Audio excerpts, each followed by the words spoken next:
What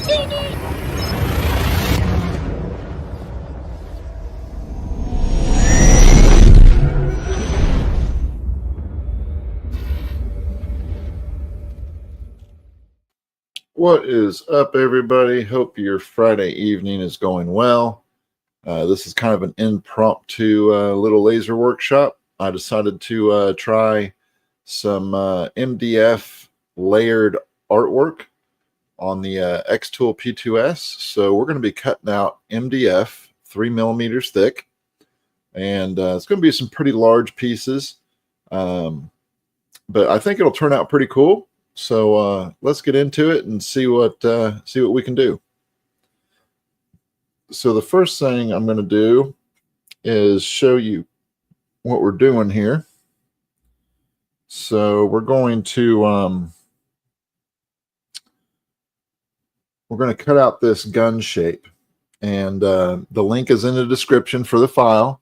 If you're interested in this file, I got it off Etsy, and this is my first layered design, and I'm cutting it out of 3 millimeter MDF. So this should be interesting. So let's go to our little window here, and first I'm going to do a test cut of a little square just to make sure that I have my settings correct for the cut, because I've never cut out of MDF before.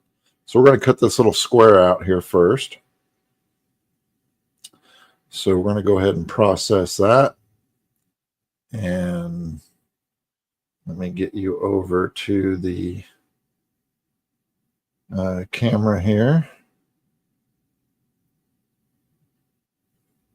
So there you can see the laser. And we're going to go ahead and remove this for now. Hit start.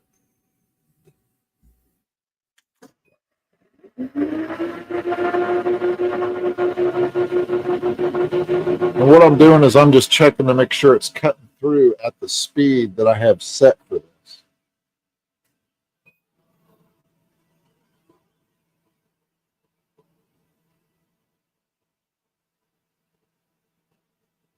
Which it did not.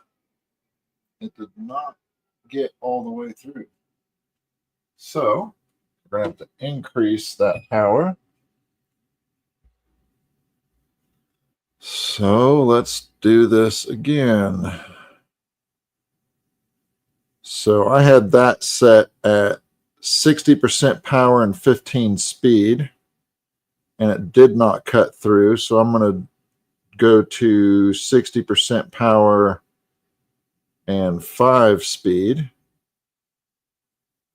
according to our little gauge here. And we're just going to rerun this job here.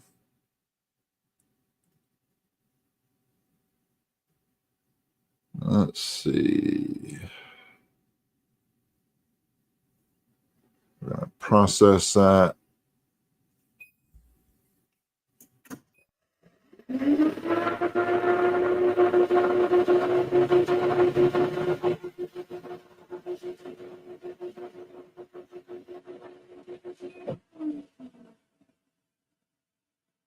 You know, that time it looks like it cut through. But just to be on the safe side, we're going to come in here and we're going to make another square. We're just going to copy and paste that. And we're going to put it right up here next to it. And we're going to use the close view cam just to make sure that we are getting the cut we want on the first try here.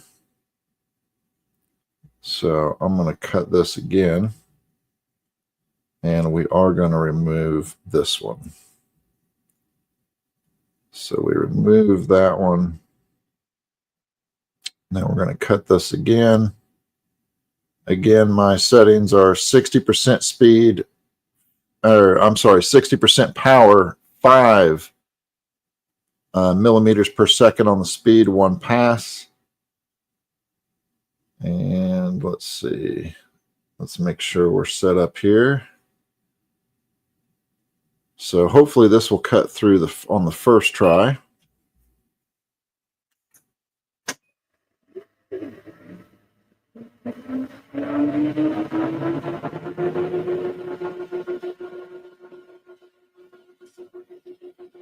And it does. All right, let's look at this.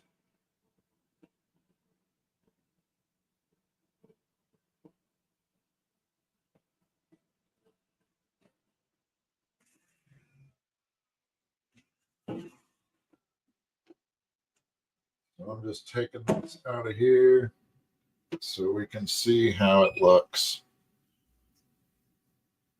And let's go ahead, and we were at 60 and 5, so we can delete that. And we're going to zoom out here. And I'm going to not cut, but I am going to engrave.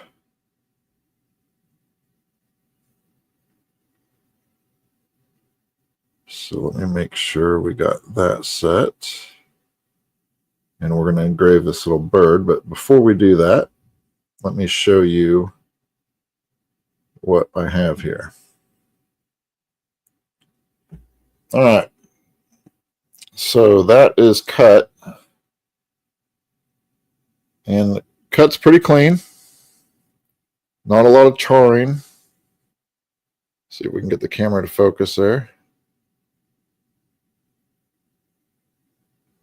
And that's 3 millimeter MDF. So not bad. Pretty happy with that. Not a lot of scoring on the edges or anything. Bear with me for just a second.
All right, sorry about that. We are back. Had to attend to this phone call here. So what we're going to do is we're going to engrave this. And I haven't engraved on MDF before, but we're going to give it a shot. And we're going to see what happens here. So we want to make sure that our cut is not on, just engrave. And there it is. We're going to hit start, and we're going to blow you up so you can see this.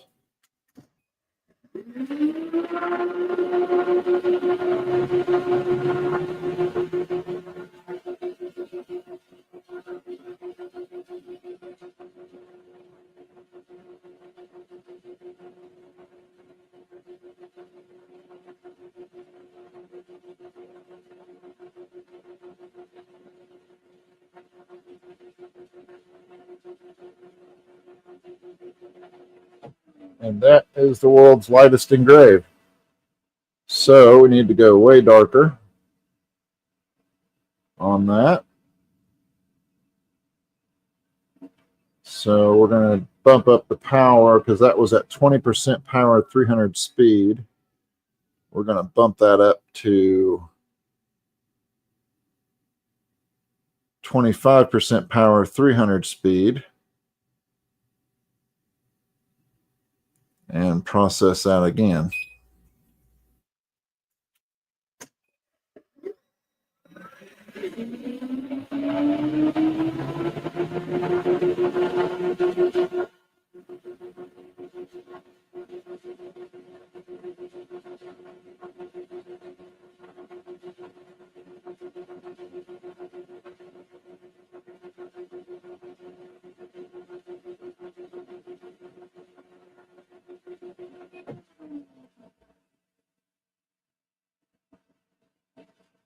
All right, that is a little bit better, but I do want it darker. So I'm going to process it one more time.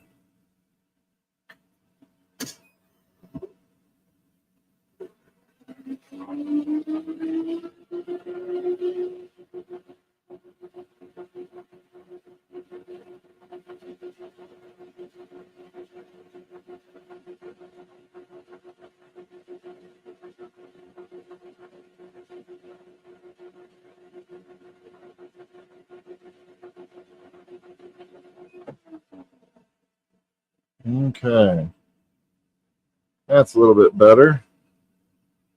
So just for reference, we're at 25% power, 300 speed, and we're going to do 2 passes on that. I could have bumped up the lines per centimeter. That probably would have helped. So let me bump that up to 260.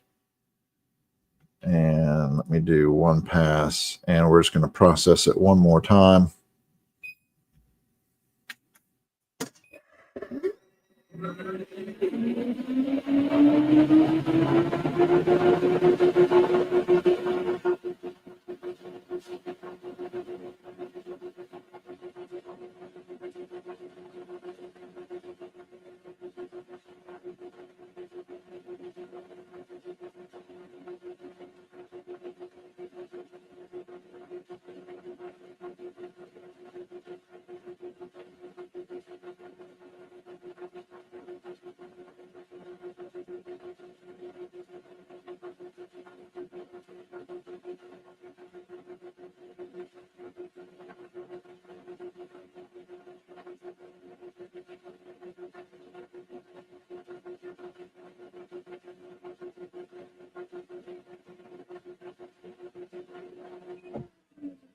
That's the darkness I was looking for.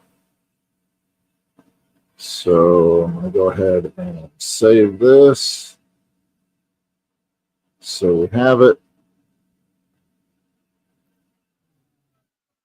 Now our cuts, we want to turn off the engrave because we don't need to do that. And our cuts, we did 60% power, 10 speed, I believe. Or actually, we did 5 speed. So 60% power and 5 speed. And 60% power and 5 speed. So I'm just double checking these here. Let me move you back to this so you can see it. Jack says defocus as well to get darker marks. Okay, yeah, that's a good tip. Thank you for that. So we're going to double check and make sure that our cuts are happening where we want them. So I want to make sure I'm not going off the edge here. That looks good. Let's scroll down here and look at this. That looks good. Make sure I don't have these too close. Here in the center. That looks good. And then up here, we want to check this.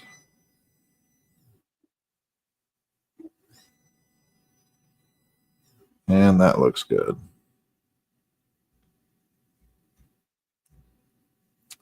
All right. So let's remove close view, so we don't need that. So this will be our cut. 60% power, 5 millimeters per second, one pass.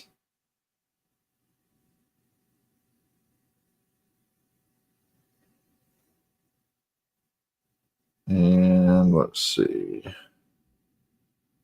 We want to switch cameras here. Yeah, that I may try that defocusing on the next engraving, because it did leave a little bit of char or burn on the edge there. I don't know if you can see it in the camera or not, but there's a little bit of char burn on there. So I'll definitely have to try that. So let's go ahead and cut this out. So that will cut the first one, which means I don't have the second one turned on. So we need to turn it on so it'll cut both pieces.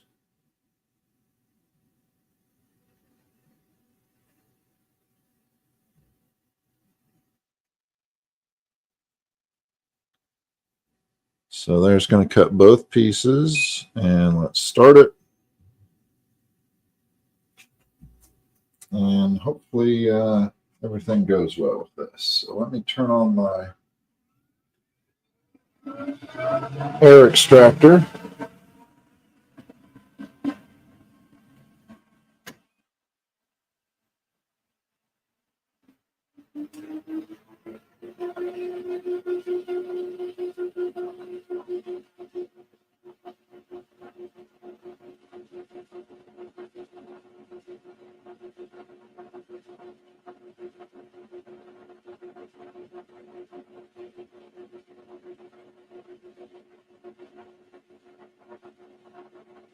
So far, so good.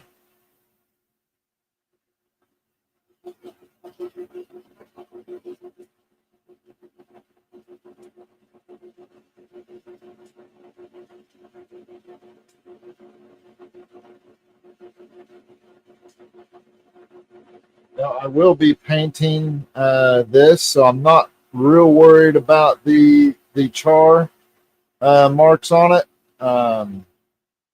except for that engraving area. But like I said, I will be painting this, so it shouldn't be that big of a deal.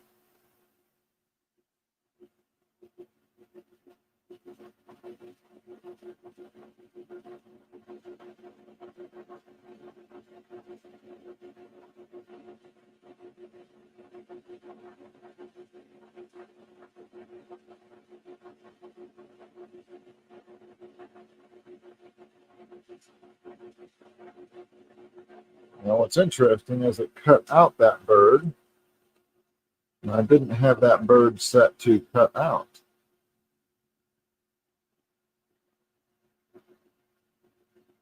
So maybe I had a double line in there.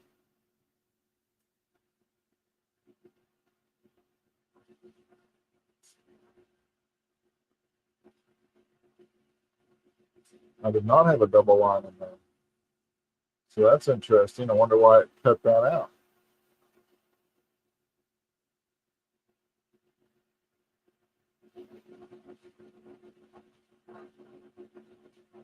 must have accidentally hit cut on that when I selected it.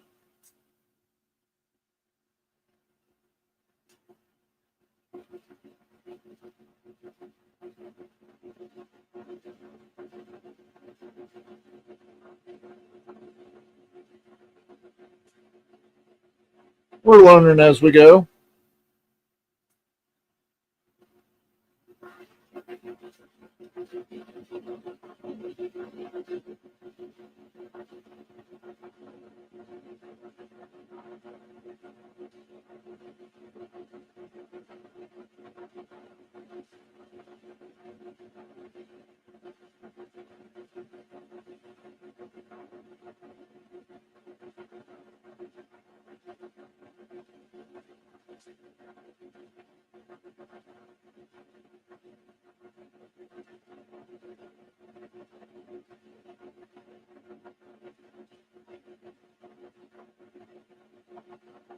It is making pretty quick work of this 3mm MDF, though.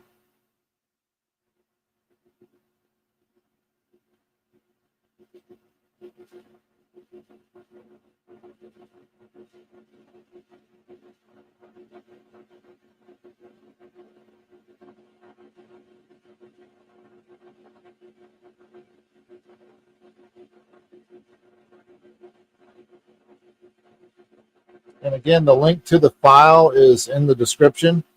I got this off Etsy, and I thought it looked pretty neat to try, so figured we'd give it a shot tonight.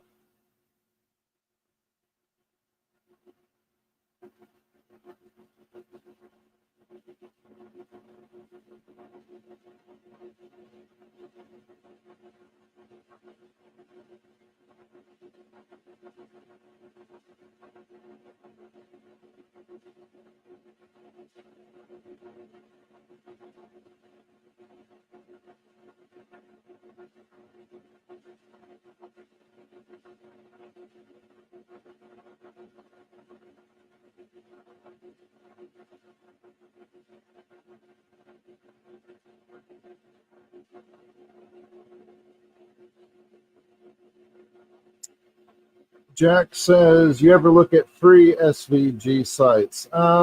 Every now and then.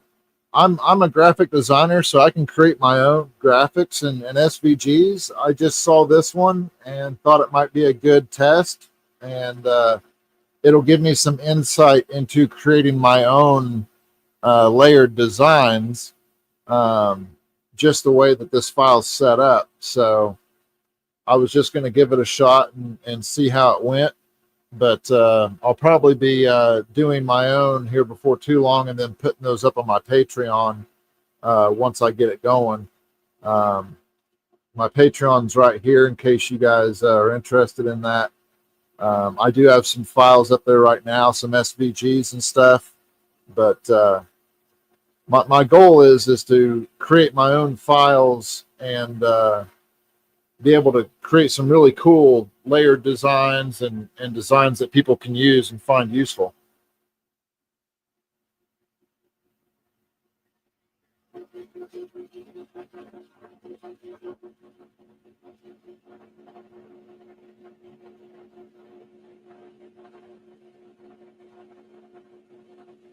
I know there are some SVG sites out there that are completely free. I just haven't honestly looked at them yet. There's actually a Facebook group called SVGs or something like that, or free SVGs, and they post stuff on there all the time. But a lot of it, is either just straight up vector graphics that somebody traced, or it's not original designs.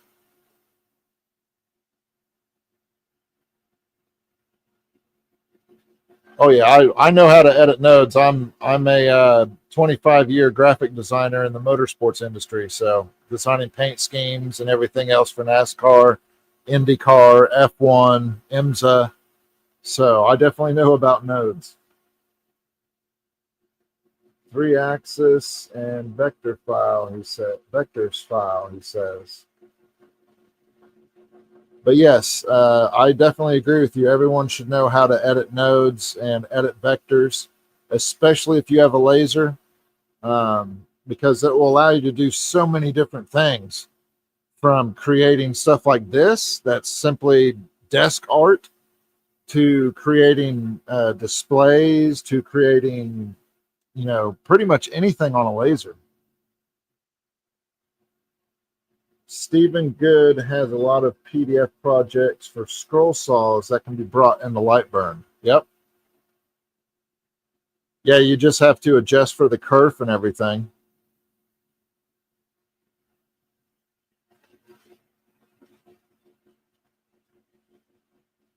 The kerf adjustment is something I've struggled with on my acrylic projects, but I got a slot sizer, and that seems to have helped remedy a lot of that. There's a lot less guesswork now, so that's pretty cool.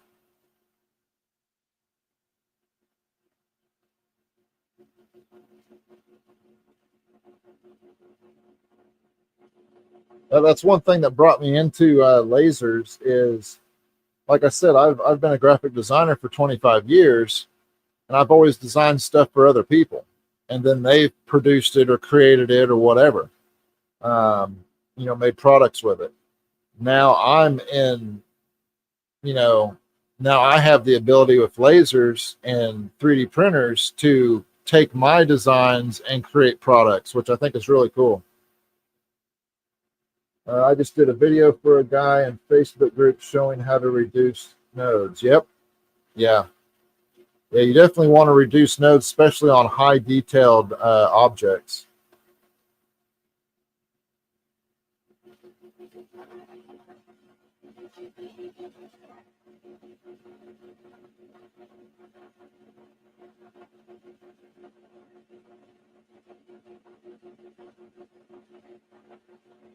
Okay, so it looks like this first part is done. Now it's going to move on to the second part.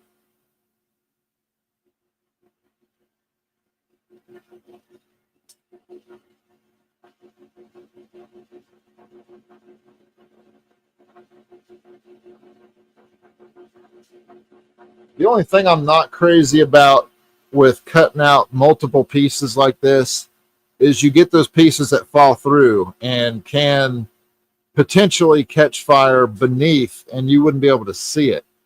That's my only worry. But this doesn't have a lot of big piece cutouts yet, so I'm not as worried about it. And honestly, I could probably put in my honeycomb bed instead of using the slats, and that would mitigate that. But for the most part, I haven't had any issues.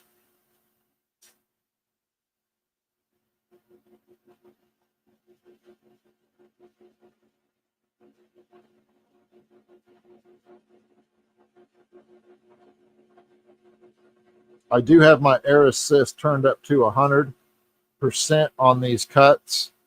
And then on the engrave, I have the air assist reduced to the lowest amount, which is 10%, I think, 10 or 30% that xTool allows.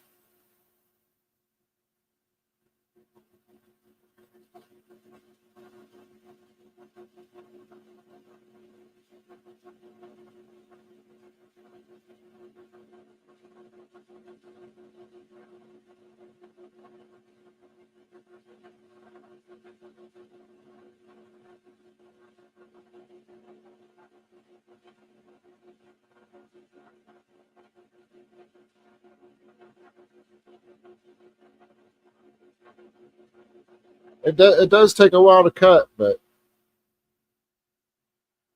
what is the cut speed? Looks slow for a 50 watt on 3mm. The cut speed is 60% power, 5mm per second. So it is a little bit slow, but when I did 15mm per second, it didn't cut all the way through. So that's why I dropped it to 5mm per second. Now, granted, I could have raised my power up higher than 60, but this was my first time cutting MDF, so I just kind of went with what xTool suggested in their cut test.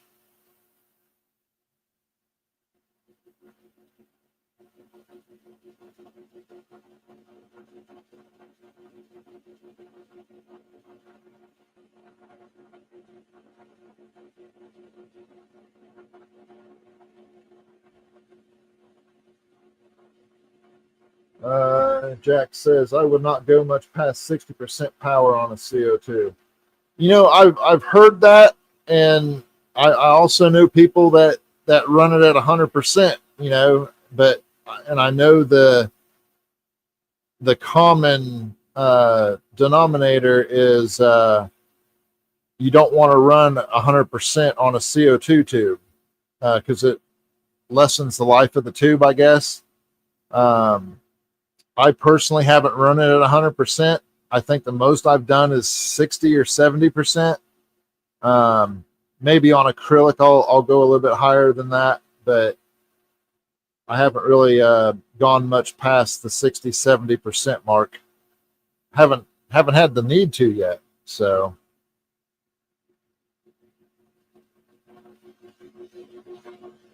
depends on the lens as well. Yeah. Yeah, there's a lot more that goes into these CO2s than what I'm used to. I'm used to diodes and fibers on my xTool F1 Ultra, and so this is a new learning curve for me, having something this powerful and being able to cut through the thicker materials. But it's also opened up a lot of ideas that I can do on it.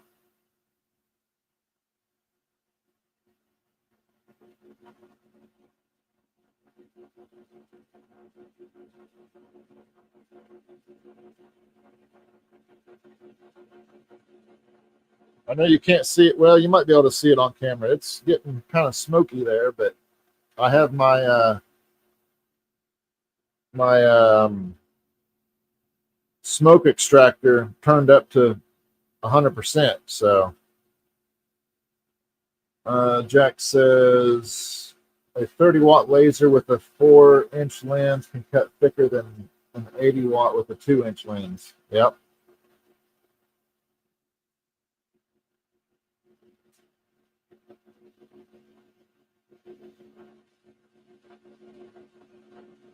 Yeah, it's just about how you focus that laser, I guess.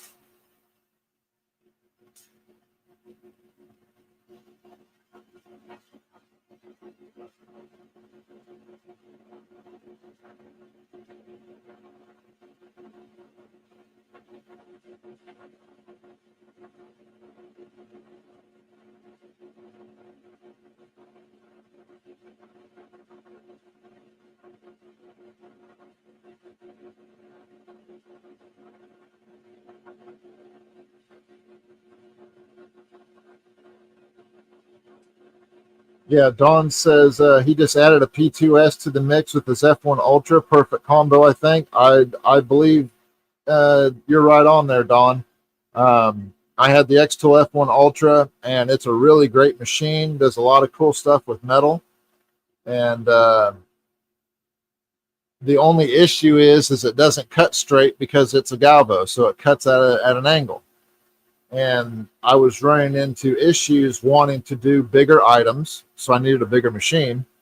And then running into the issues of I can't really cut anything with it that is straight cuts.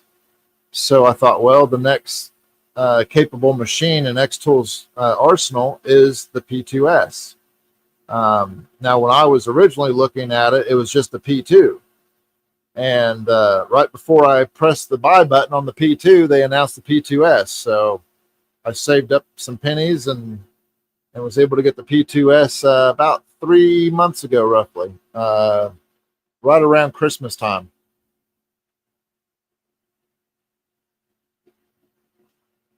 So far, I'm loving it. Jack says, I got an Ender 2.3 and a Bamboo X1C, a 40-watt CO2, a 60-watt CO2, a 5-watt diode, a 22-watt diode, a 30-watt Rakus fiber and 100-watt JPT fiber. Boy, you got some machines there, my friend. I do have the Bamboo X1C. I love that thing. I have 5,600 hours on it, and I haven't had any issues out of it at all. I had one or two nozzle clogs, which were my fault, not the machine's fault. And a couple failed prints, again, my fault, not the machine's fault. And the X1C is just an amazing machine. Yes. I really like cutting and engraving clear acrylic as well. I made a couple of little pen holders, and then I did a project that I did a live on a couple weeks ago for a buddy of mine whose kid is autistic. So I cut out a puzzle piece and then engraved on it. So check out that video. That was pretty interesting. Dawn has an X1C as well. Yep. Yeah, and I know a lot of people are kind of up in arms about the software updates that Bamboo has said they were going to do. You know, to me, it is what it is. If you buy an Apple laptop, you can be as mad as you want at Apple about doing something in the software, but at the end of the day, are you going to go buy something different? Probably not. So just grin and bear it and hope that you know, they don't totally mess it up.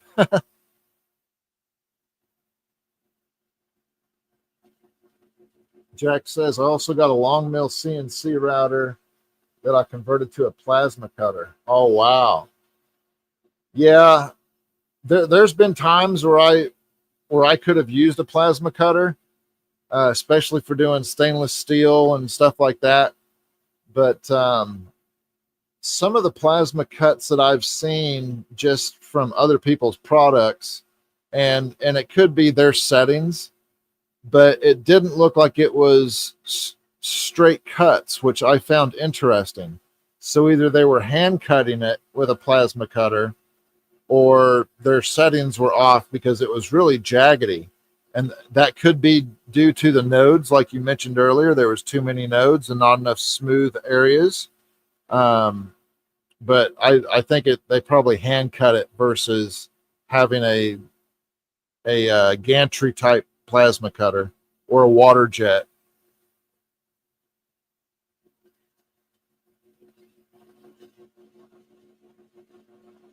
Yeah, I mean there's always ways around, you know, software updates and stuff like that. Again, I'm not extremely worried about it. They make a quality machine. They're one of the best in the 3D printing business currently, and I don't think they're going to screw that up. And if they do with a software update and enough people complain, they'll reverse it. So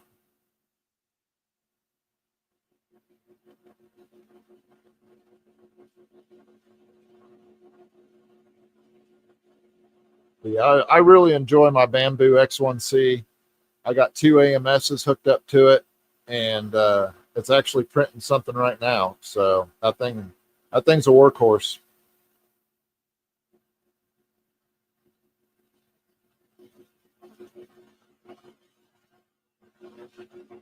Reality K2. You know, I think Bamboo is going to be releasing something. They've been hinting that they're going to release something that's going to change the industry yet again. Uh, either this month or March or April. Definitely first quarter. So we'll see what happens. I'm interested to see what it is. But by the same token, I need to get a second 3D printer to keep up with the stuff that I'm doing with my laser jigs and stuff.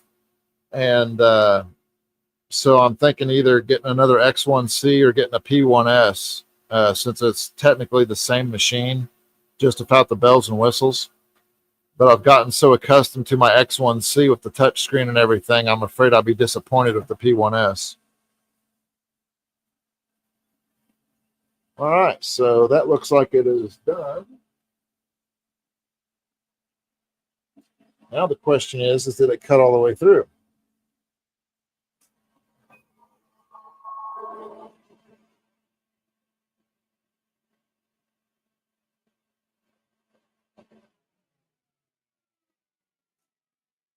So we're going to find out if it cut all the way through or not.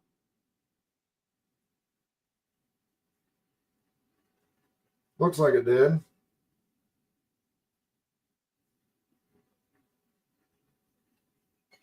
Yep, I can lift pieces up.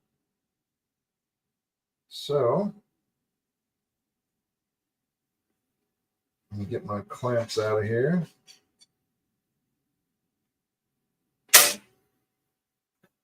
And then we'll pull out the crumb tray.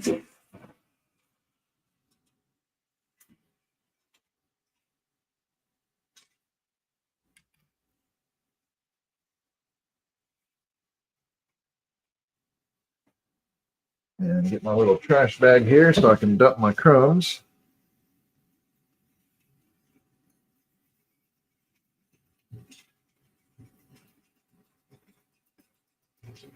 Preferably not all over my floor. But I'm in the garage, so it doesn't really matter.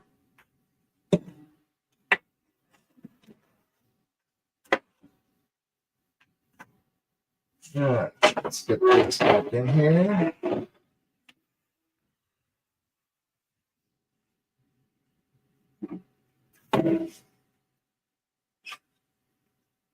Looky there. Nice clean cuts.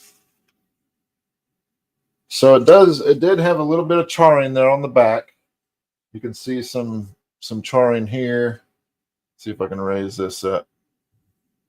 So you can see a little bit of charring there and there, but overall not bad.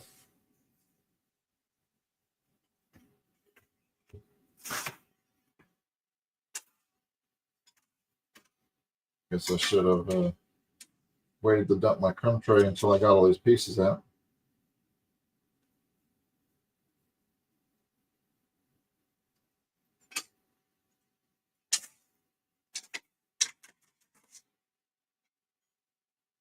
So kind of disappointed I messed up that eagle, but it is what it is. So let me get the crumbs out of here again.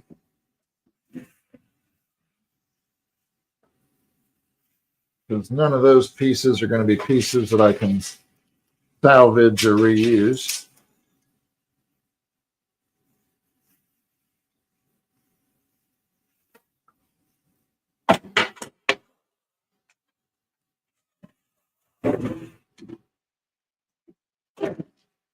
All right. Let's see. Hate those clamps. I always drop them in the tray. Yep. I really like the clamps. I mean, if you look at the design, it's pretty ingenious, the way that it functions. But yes, they always drop in the tray. I like my bid Greg at eBay special 60 watt. I can see under the bed to see my cutting all the way through, and it does not take up a good bit of space. Huh. I never use clamps on my lasers.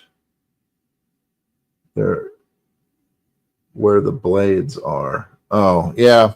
I just do it just in case something pops.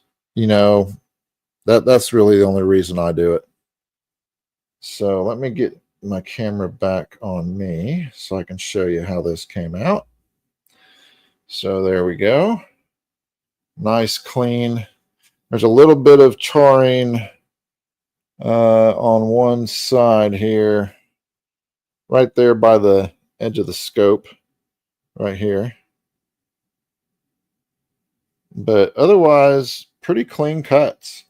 So the way that this is going to layer is you have this as your back piece, and then you layer it, and it just starts building up layers.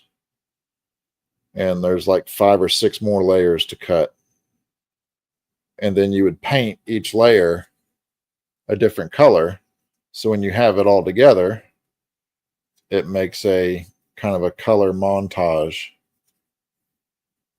So that's pretty cool. Let's see if I can flip it around here. I'll try to get it somewhat together. So you can see it makes kind of a 3D effect. So we got some other layers we got to cut, but I would say that's a pretty good test. Thank you, Jack. So you're saying that I should go faster but add more power.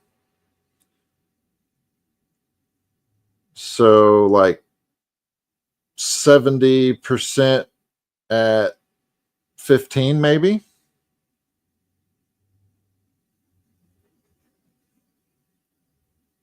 The bird should have been engraved, and I mean, I can recut that piece. It's not a big deal.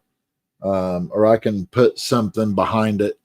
What had happened was I did the engrave. That was the first thing I showed. And then when I switched to cut, I must have accidentally had the bird selected in XCS, and it cut it out. So that, again, not the machine's fault, not the software's fault, my fault. I didn't unclick it before I clicked cut. So when I was changing my cut settings, so that was my fault, not the machine. I would stick with 60% power if it were my laser. Okay. Well, then I will stick with that. I mean, if it ain't broke, don't fix it, right? I mean, it did cut. It just took a while. So let's see here. Let's go back here. And let's go to the next. So I did layer 1 and 2. So now we have layer 3. And then I'm going to bring in layer 4 because there's 6 layers to this. So I'm going to copy that and paste it. And then I'm going to rotate it 180 degrees so we can use as much MDF as possible without too much wastage. I always keep my scraps anyway because you can always cut more stuff out of it. You just can't fit 2 of these or more than 2 of these on a sheet. So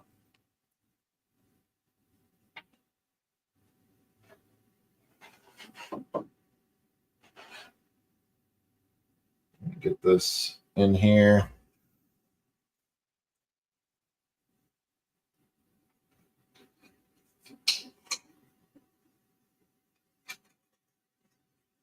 So obviously, if you've seen this once, or you guys know lasers, so probably isn't the most exciting thing to watch, but hopefully somebody will get some information out of it.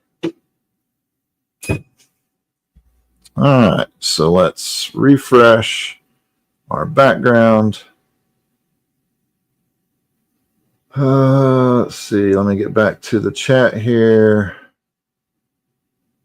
If it does not go all the way through at 60% power, I would add a pass. Okay, that's good advice. Dawn asks, any P2 jigs coming? I'm hoping that this gives me the ability to do some.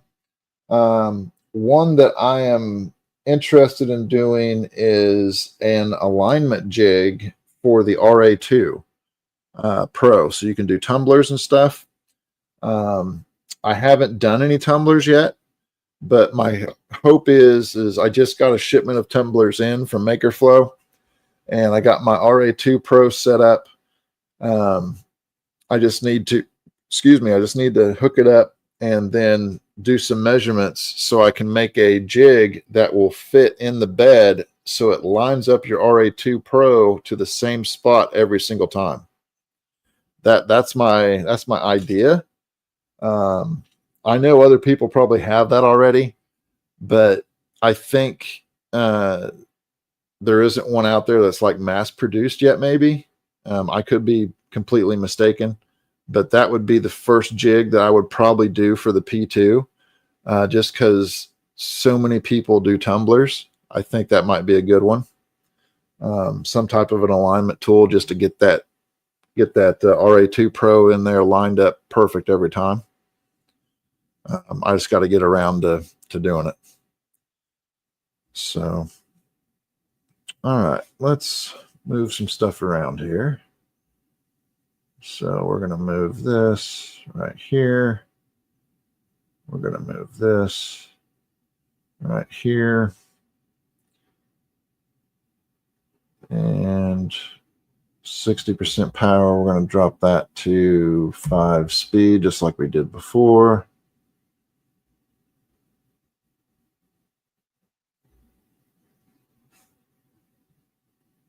And 5 speed. So now let me come in here. Oh, before I do that, let me remeasure my material just in case there's any difference. It's all from the same manufacturer and same board, but we'll see if there's any difference here. Now see, that is showing different. That's showing 6.5, and we were at 3 before. Select the area you want to measure. I want to measure this area. 6.6. It's interesting.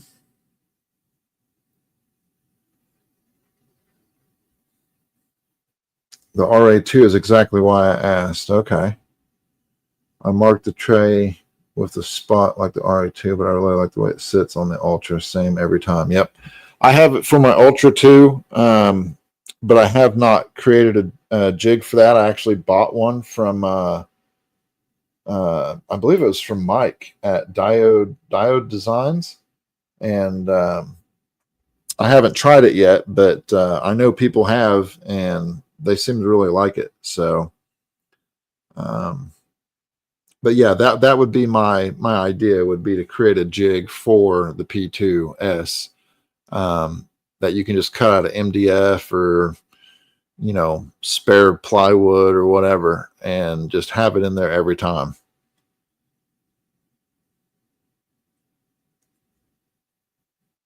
So let's see here.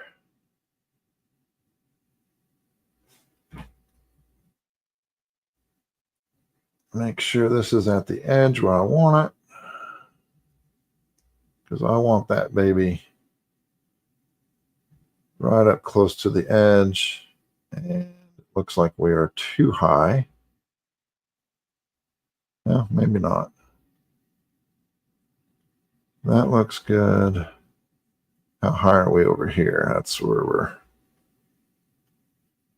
we want to see.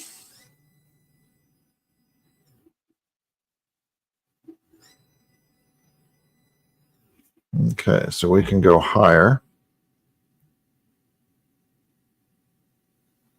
I'm just going to take it right up to the edge. And then we'll come back over here and make sure nothing changed. Make sure, if our board isn't straight, obviously that would change.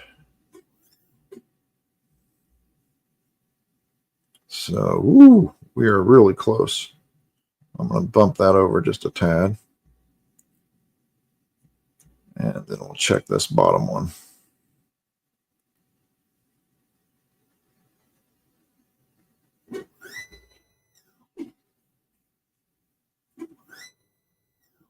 Really appreciate you guys hanging out with me on a Friday night. All right, so that one's way over. So we're just going to make it right here.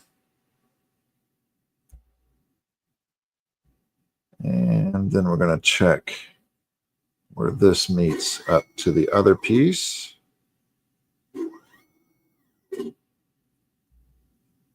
And zoom in here. That's good. And there's another area over here. That looks good just from the basic view, but let's see how it is.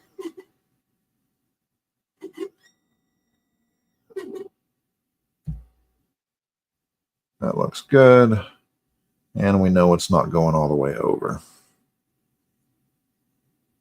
So to me, all that looks good. Let's delete the close view. Double check our cuts, 60 and 5. We don't need to worry about kerf.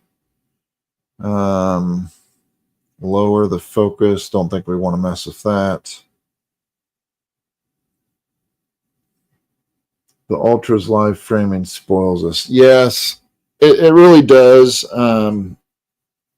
But at the same time, as much as I'm used to that, it really wasn't much of a transition to go to the P2S for the close-up view. And the close-up view is, from what I've experienced, dead nuts accurate. I've had a piece where I've actually removed it and put it back, did the close-up view, and was able to get right on the same marks with a score.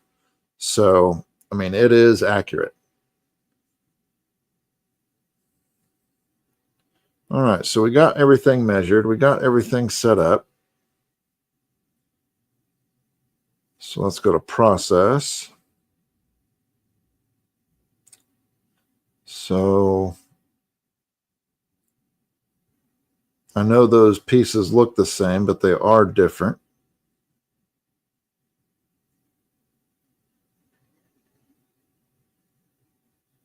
Jack says he doesn't even have a cam on his lasers.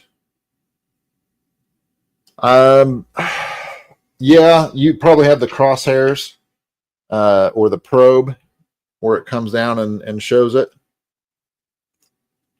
Kind of like the xTool S1. I hear those are extremely accurate too. But I've really found that this camera is the close camera, not the wide angle, is extremely accurate on this machine. So let's oh, single red dot. Okay. Yeah, I know the S1 has crosshairs, and some have single red dots. All right. So let's switch back to me and switch this back over so you can see it. Let me turn on my air.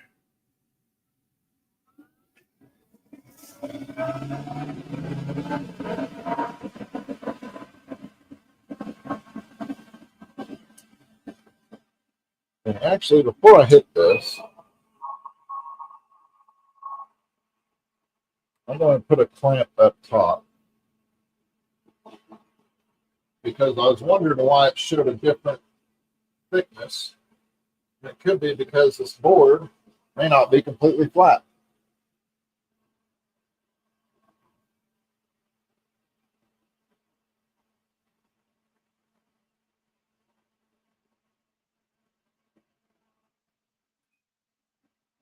So before I do this, we're going to go backwards here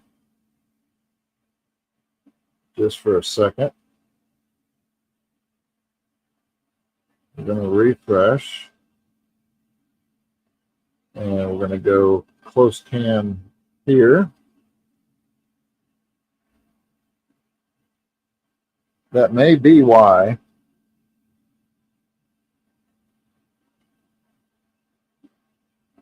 I bet you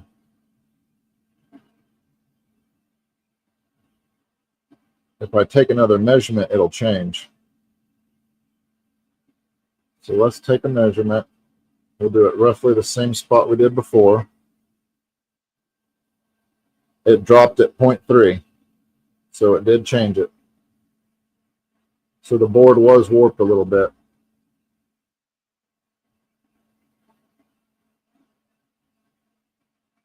So let me just go back here and check these again. That's good. Because that's the one thing I found, that if you remeasure, you have to go back with your close cam to double check everything.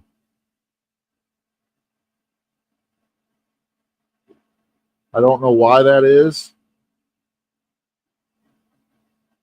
because the thickness of the material should not affect where you have your graphics laid, but it does. See how this is off now? Right here. So for some reason, it did affect it.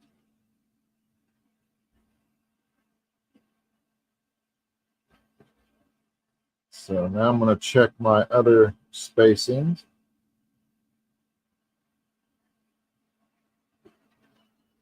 And then we'll get the cut. Okay, that one's still good.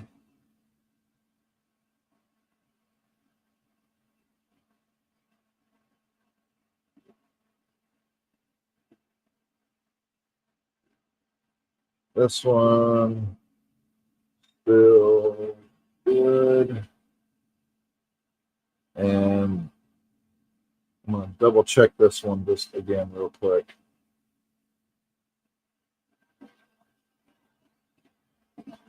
That one's good.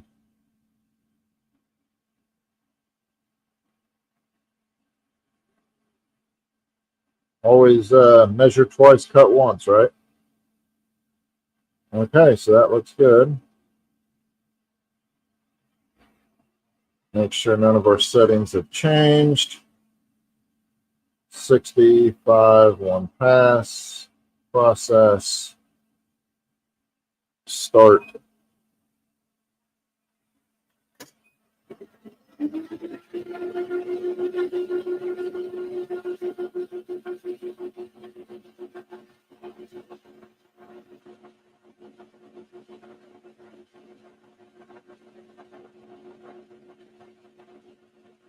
We can minimize that.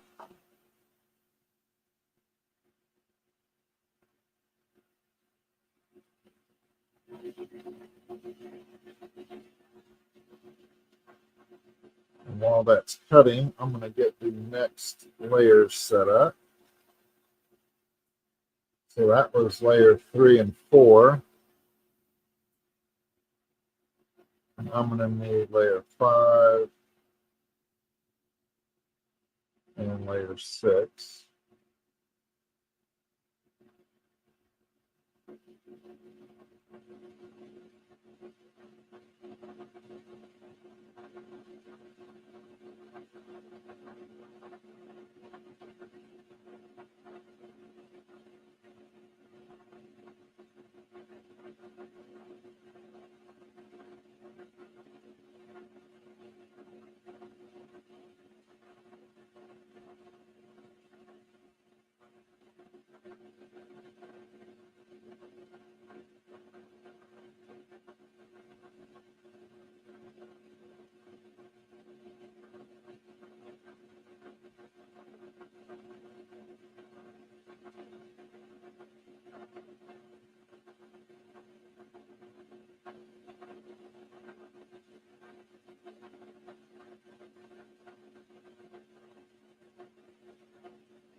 I'm just going through and setting these up here.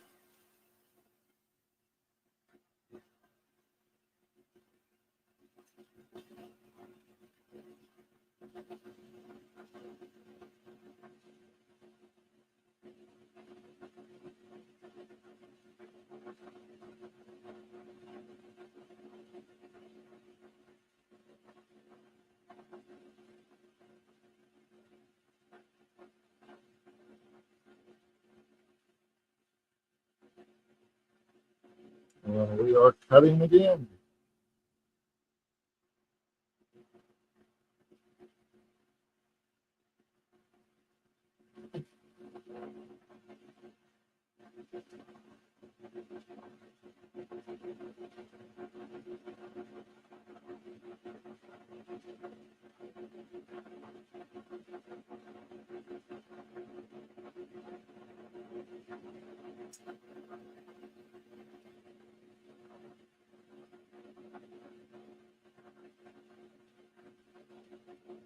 So do y'all have any questions or comments?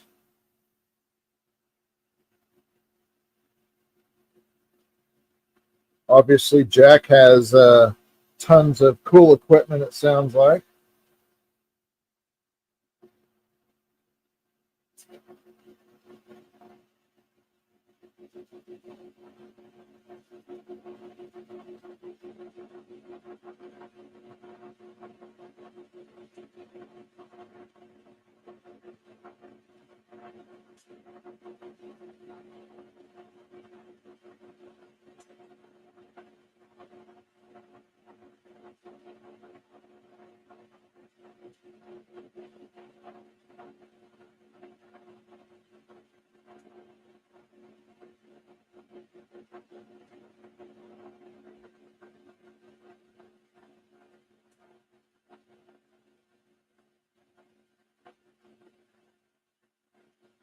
There's my Patreon if anybody's interested. And if you want to join my Facebook group, there is my Facebook. Let me see if I have a better link than that. I can put that link in the chat. Hang on.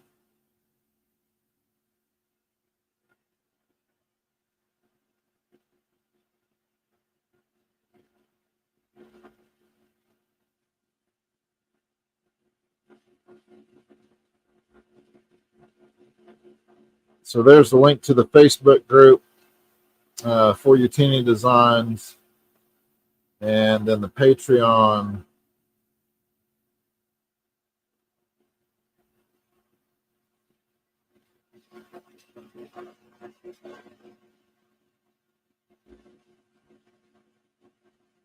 It is right there.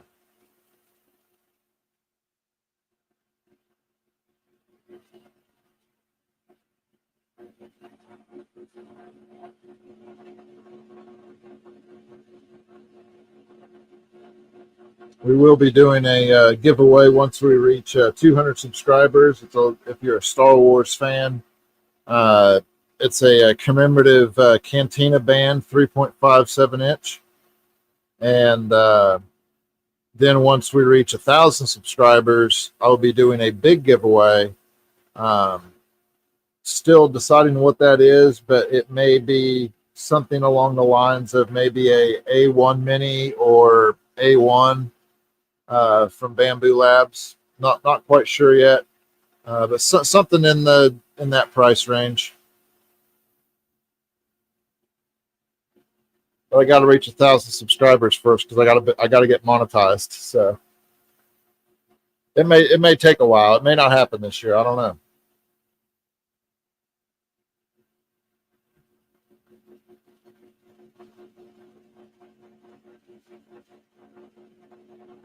But that's the hope, is that we get 1,000 subscribers by the end of the year, and that way we can do a pretty cool giveaway. And like I said, we will be doing a giveaway at 200 subscribers. So we have 141 right now. So another 60 subscribers, and we'll do a giveaway.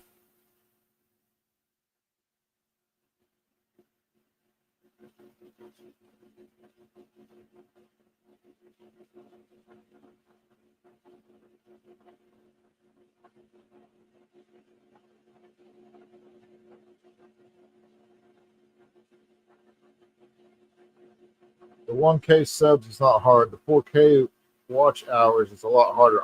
Yeah. And that's, when I originally started this, I thought it was 4,000 watch hours total for the lifetime of your channel. And that's not the case. It's within 365 days. So yeah, it's definitely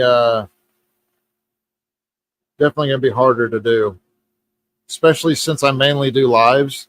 A lot of my friends keep telling me that I need to make videos and post those up, and that will get more views and more subscribers.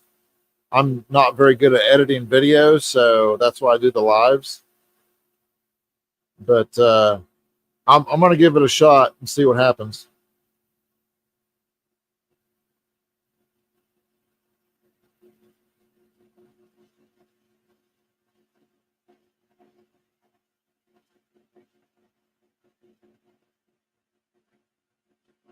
I know eventually I'll get there. So this is only my first year and a half, basically, of streaming. So, or of doing lives, I should say.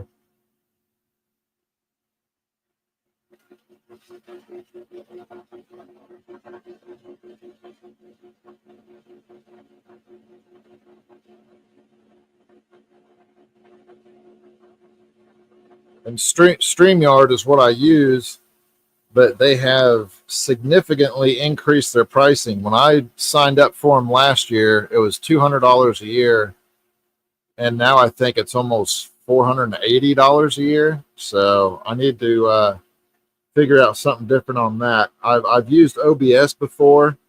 I'm just not a big fan of it, just because I like the what you see is what you get type stuff, and that's what StreamYard is. So we'll see. I'll look at some different options. My subscription for StreamYard isn't up until May, so I have some time.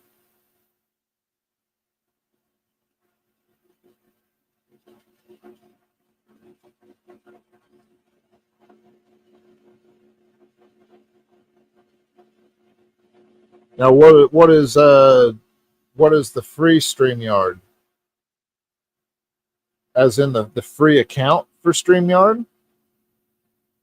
Because that limits you on what you can do and have guests and all that, right? You can only do like 720p, I think. Yeah. Yeah, I got the next version up. I forget their tiers now, but it allows me to have 1080p and then up to I think 10 guests, which I haven't had any guests on yet, but eventually.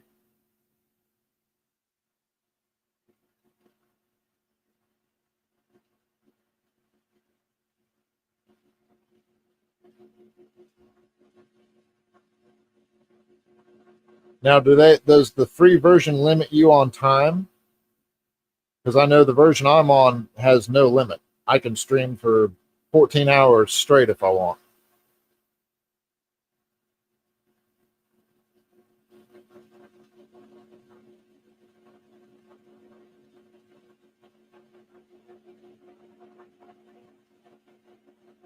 Jack says no time limit. Okay.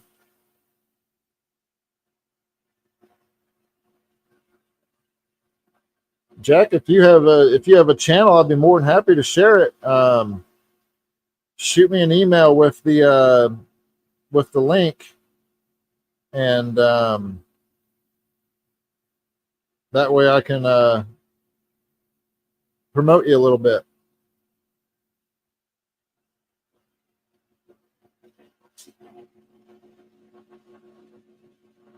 I'll put my email in the chat here.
All right, let me put Jack's deal here.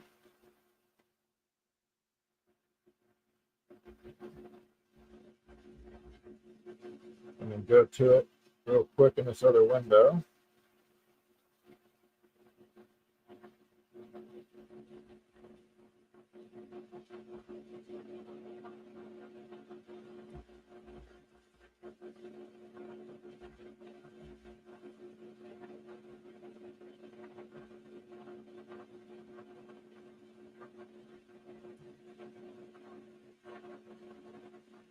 I will subscribe to you.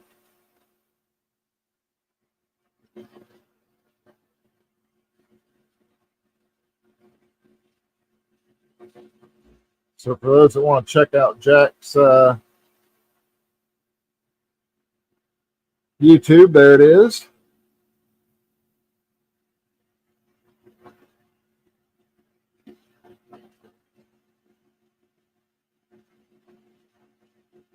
Looks like he has new videos every week, roughly.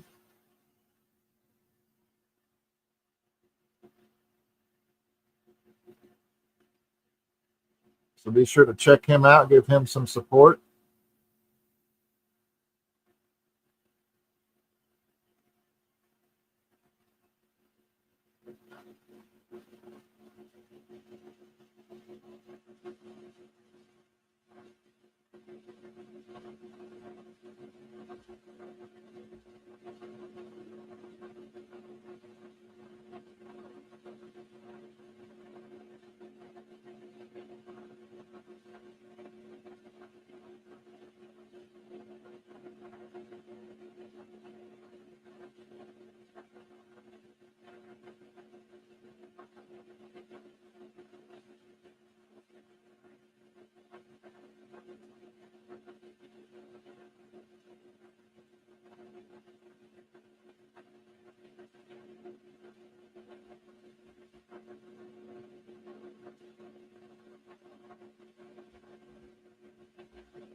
All right. Looks like we're coming right along here.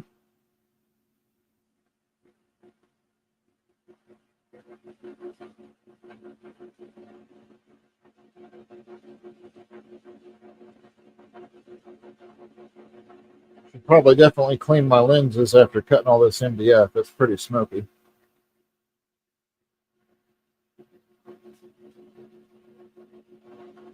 And clean my lens too, I guess.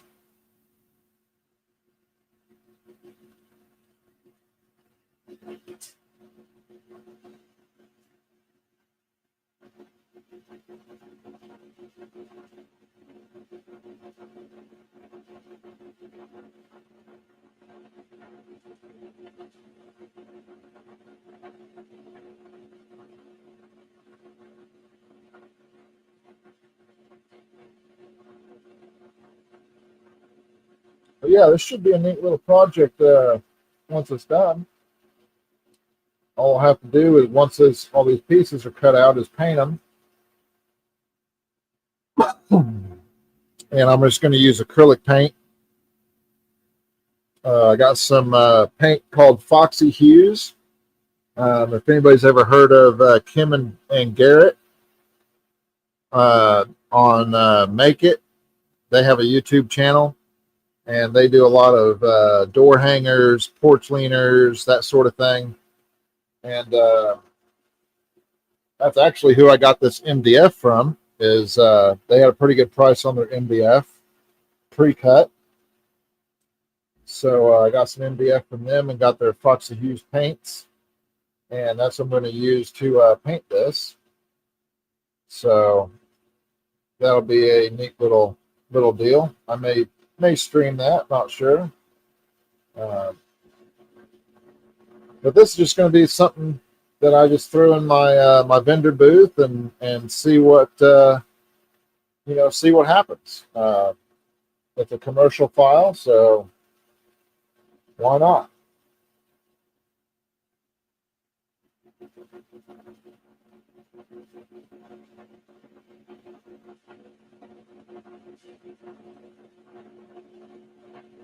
Yeah, Kim and Garrett are great. They seem like great people. I'm a Patreon member of theirs, and they have some really good files. They have some private Patreon chats that you're able to go to once a month and just chat with them and get some insight, kind of behind the scenes and ask them questions, and they're really great.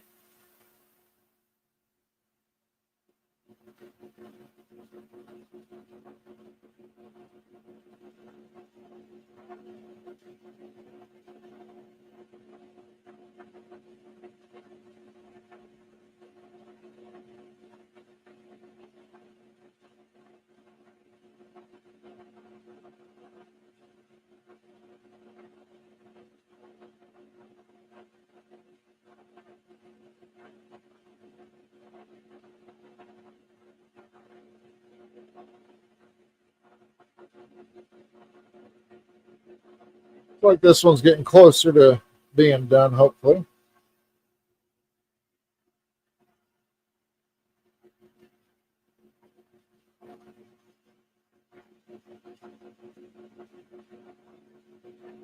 At least on this. I'll probably shut off the stream before I cut the last two pieces, just because it's basically the same thing.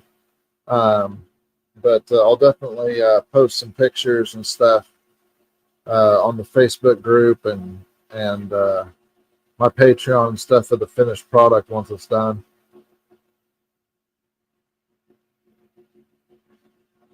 I know watching a laser cut stuff this slow is probably like watching paint dry.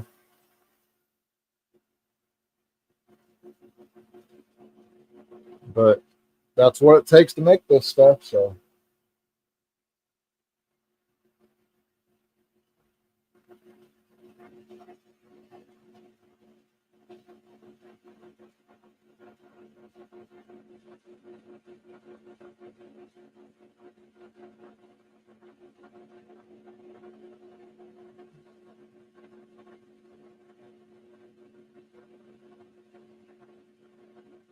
So we're just cutting out these shapes here. We got two cut out already. I'll switch back to me and I'll show you those again. So we cut out these two shapes, and they will just layer on top of each other. And you'll get kind of a 3D effect going in there. And there's these two pieces that are cutting, and then two more pieces after that. So this thing's going to be pretty thick, because this is 3mm MDF, so it's going to be every bit of about yay thick by the time you get the other pieces on there. But it'll definitely stand up on its own. And I'll just use some Star Bond thick or some Gorilla wood glue and glue it and clamp it after I have it painted. So that'll be pretty neat. I think what I'm going to do, where I cut out that bird where it wasn't supposed to be cut out, I think I'm just going to put either something behind it or just leave it like that, because that, it may not actually look bad.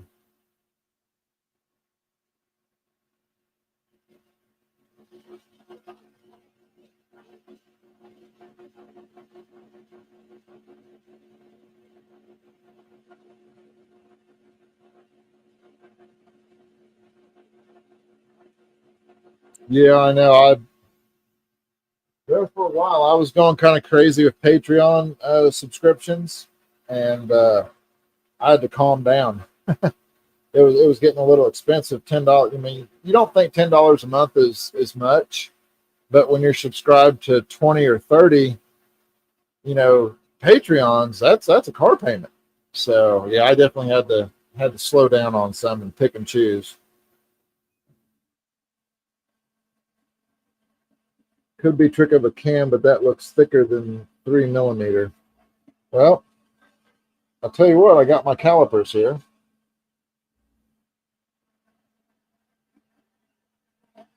Let me zero them and we will see what it says. I honestly didn't measure it. It is thicker than 3mm. It's 6mm.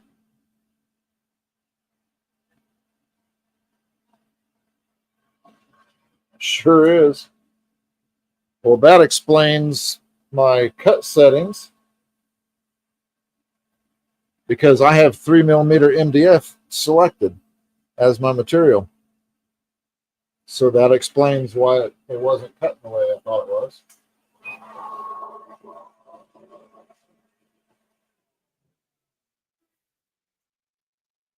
Ooh, that fan is noisy, but man, it sucks the smoke right out of here.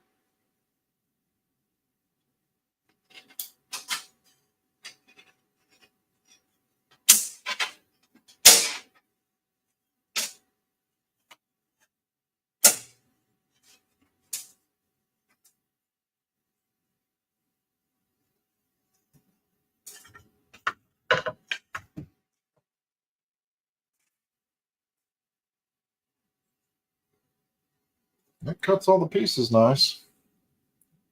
But yeah, now that that's 6mm, I could probably select a 6mm and preset, and it would probably be a lot faster. But like I said, if it ain't broke, don't fix it. This is working, so I will continue with this, at least for this project. So none of these are going to be usable pieces really for anything.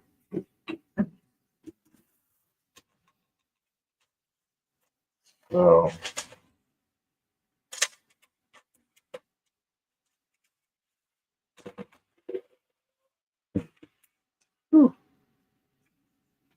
that's like nails on a chalkboard.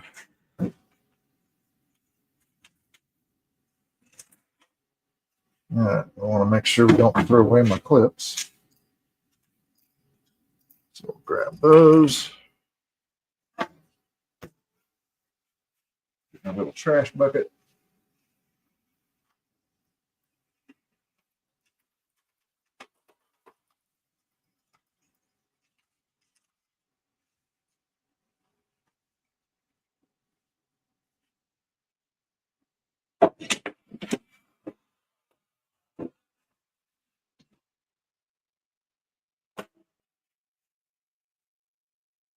Get all these little pieces picked up so my dog don't eat them. Not that burnt wood's going to hurt him, but I'm sure it's not good for him. All right, we'll get one more piece of MDF loaded up here.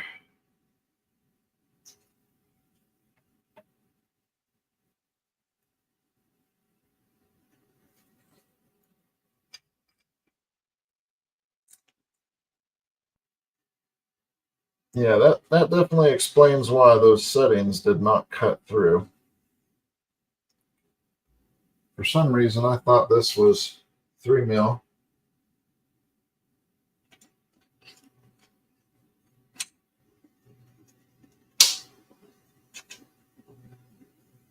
And it is not, for sure. So this is going to be super thick when it's all said and done. But you know what? I think it'll be fine.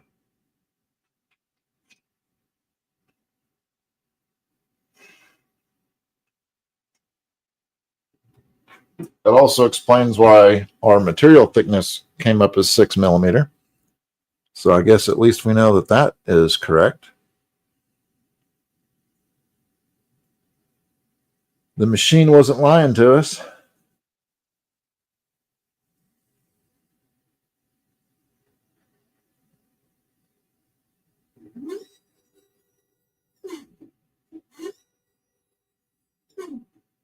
All right, so we'll go back here and we're going to grab this. Nope, we don't want to do that. All right, we want to grab this guy. We're going to ungroup. We're going to grab this guy because this is just a cut.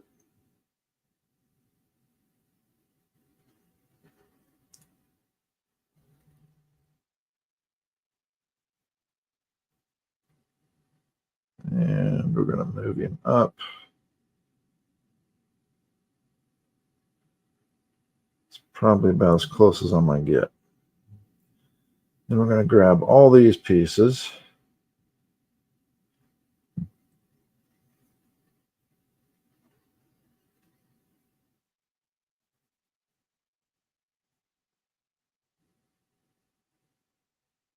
And we're going to group that. And then we're going to check our settings. So red, we want cut 60 and 5. Green, we are scoring at 25 and 100 speed. And cyan, we are engraving at 25 and 300. So now let's double check our alignment here.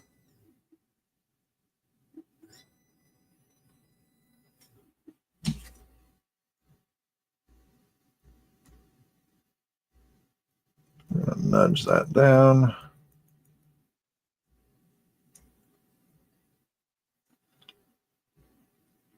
And I know we're probably good over here.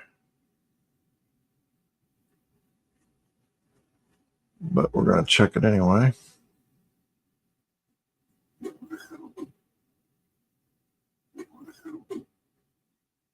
Oh yeah, we're way good. Let's actually move this over.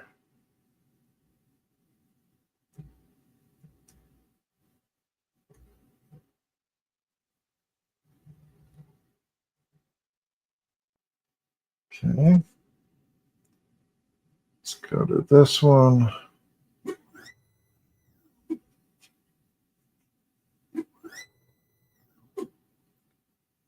And we're going to nudge this over and move it up.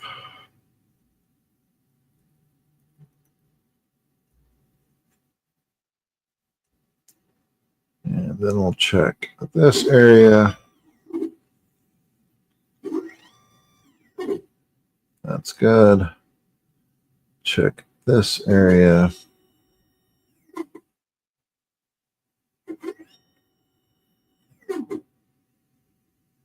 That looks good. And this area looks like it may be off now that we've moved some things. Ooh, it's going to be close. So let's drop that down.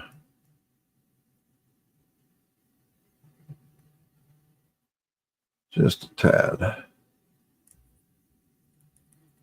And then we'll see if we messed up anything here.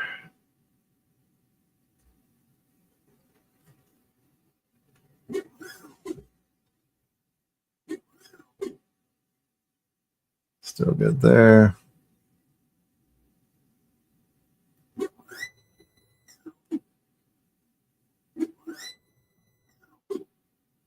See, this one's off.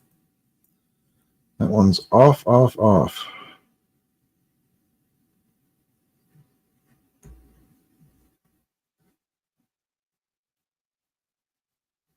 Okay, now we should be good.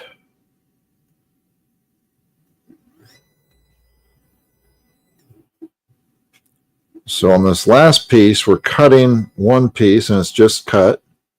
And then we're scoring and engraving.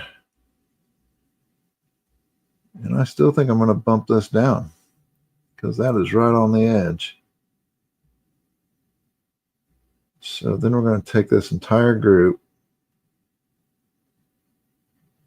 We're going to bump it down.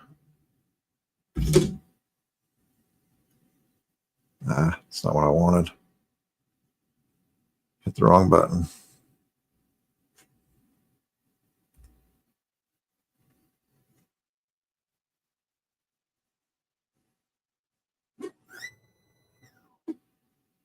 I know I keep doing close-up views, but it's because I keep moving stuff. I just want to make sure we're not cutting anything off here. So bear with me while I get this set up.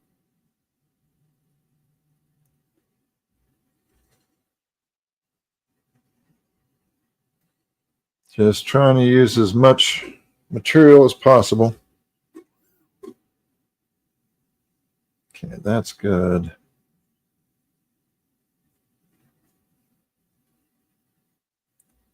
This is the problem area up here.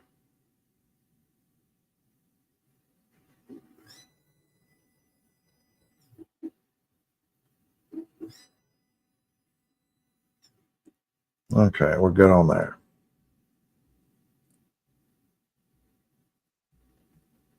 Check this one more time.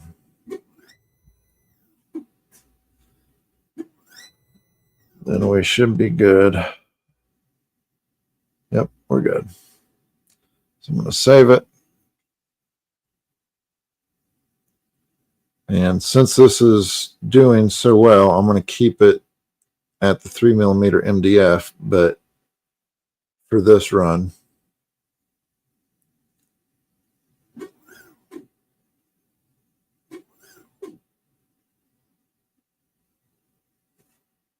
So save it.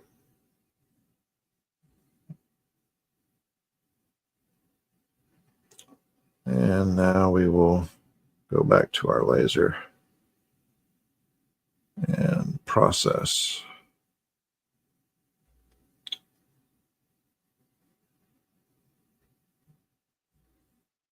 So as you can, well, I guess you can't see because I removed it.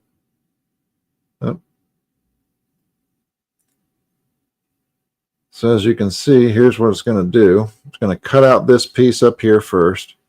Then it's going to score and engrave some areas, and then it's going to cut out this piece. So all that looks good. Let's hit start.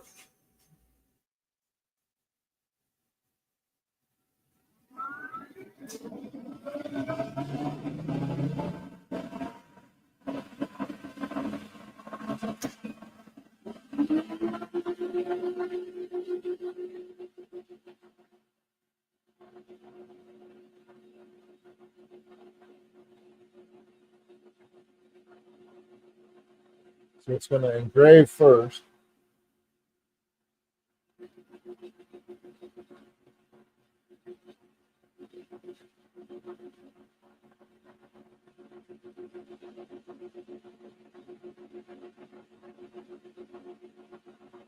Actually, that's scoring, I think. Scoring first and then engraving. So while that's doing that, let me flip you back to me for a second. So here are the pieces that we cut out just a minute ago. So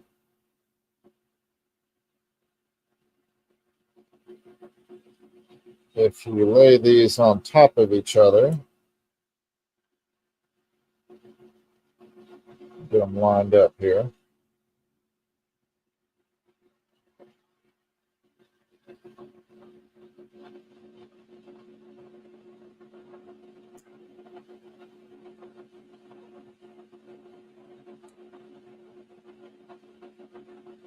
Yeah, that's going to be a thick boy.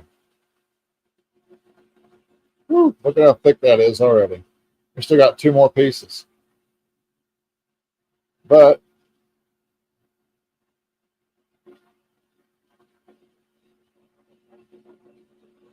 that kind of gives you an idea of what it's going to look like. So that's going to be pretty cool. But yeah, that's definitely going to be thick. You know, I could probably take one of these pieces out, to be honest, but that ruins the effect. So I won't do that. But yeah, definitely need to cut this out of 3 mil next time instead of 6 mil. Because that is thick, thick, thick.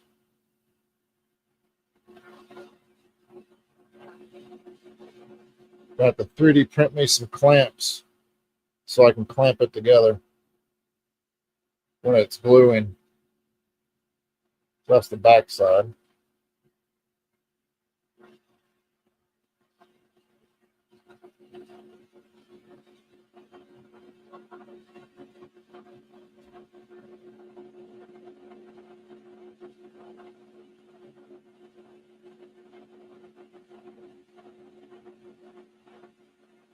So we're getting some stuff done at midnight Eastern time.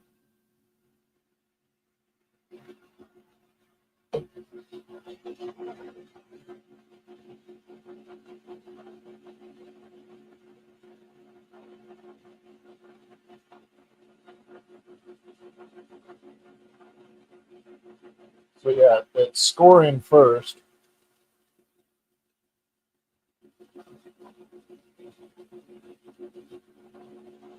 You can probably just barely see that in the camera.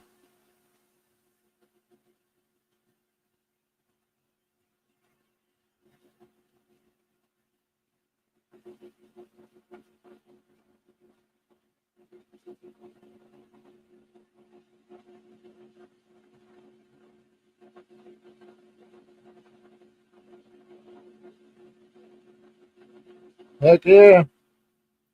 Ain't nothing else going on. Light them if you got them. Or pour yourself a drink.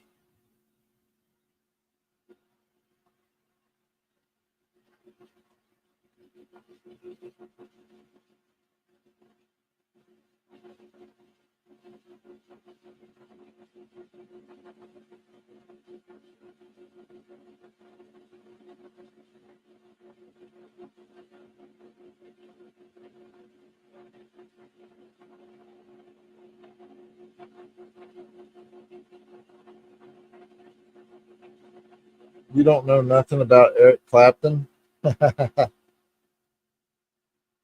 Oh, I know Eric Clapton.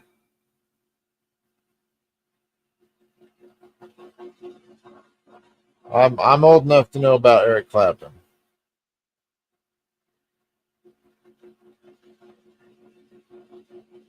Stairway to Heaven, Cocaine, all his good songs.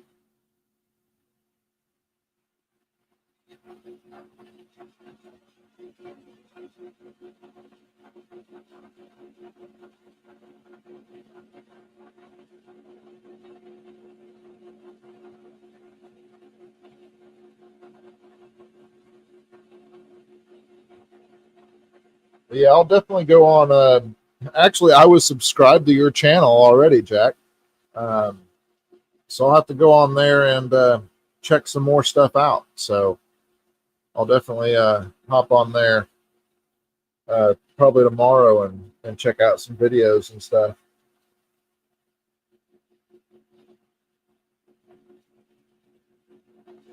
And I do appreciate your support. So that's very cool. I appreciate it.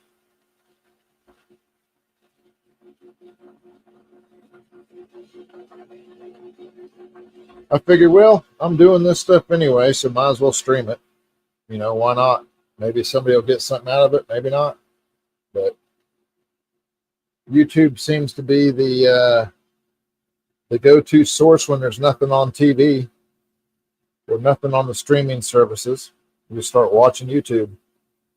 Yeah, Stairway to Heaven's Led Zeppelin. Yeah, sorry. What is that? What is that song that Eric sings though? Gosh dang it.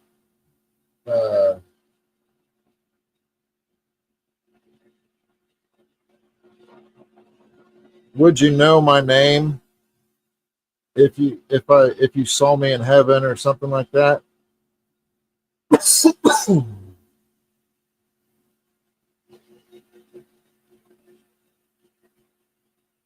I'm trying to remember the lyrics, but it's escaping me right now.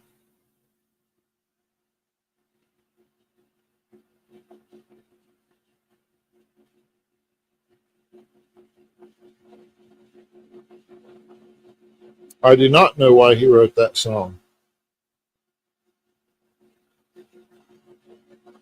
Oh, wait. Was it his daughter that passed or something like that? Or son, maybe? I remember hearing something about it, but I could be completely off on that.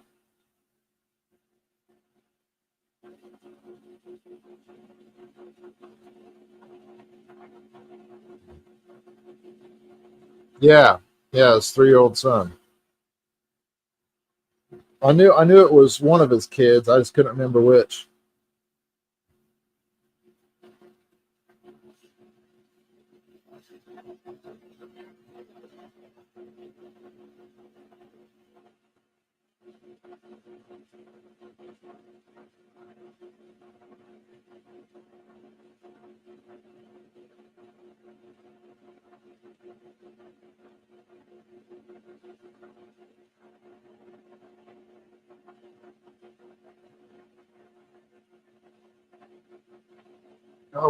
What's the name of that song? Teardrops in Heaven?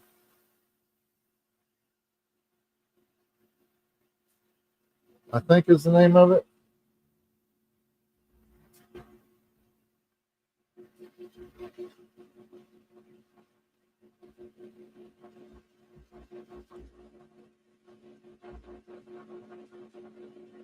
Tears in Heaven?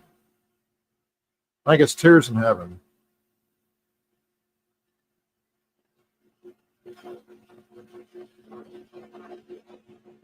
It's an awesome song.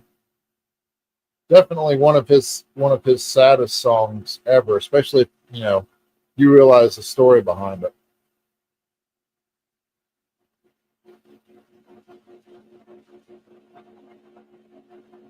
But yeah, I mean Eric Clapton, and gosh, you think of all the great artists, Bob Seger, uh, gosh, um, Jimi Hendrix, uh, Tom Petty, Rush, um, yeah, Ozzy Osbourne, who was, you didn't know Ozzy at first because he was part of Black Sabbath, and then he became Ozzy later.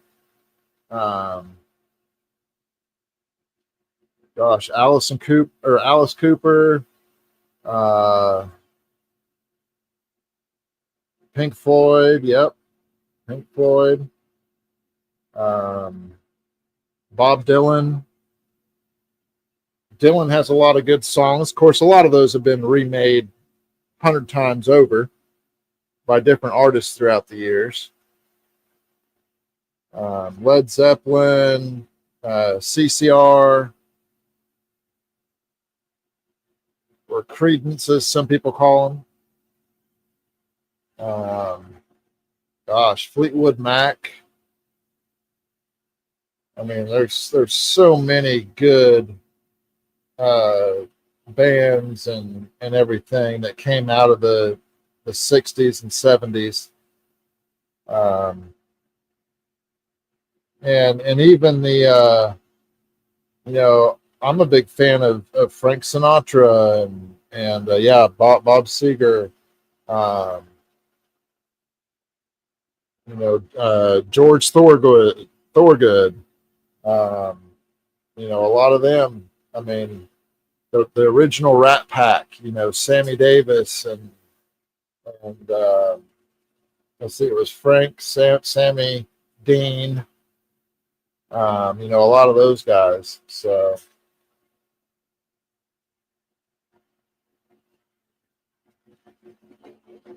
yep, big fan of all them. I mean, I'm a '70s child, but I grew up in an era where my grandparents and parents listened to a lot of uh, the this music from the decade before.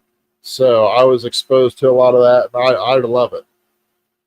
So I was big into the car scene for a while, doing a lot of classic car shows and stuff, and of course they always play the '50s and '60s uh, cruising tunes and stuff. So yep, old country, George Jones. You have George Jones, you got George Strait, you got gosh, there's so many good ones. Kenny Rogers, um, uh, Chris Ledoux, Merle Haggard, yep, Johnny Cash. Can't mention George Jones and Merle Haggard without some Cash in there.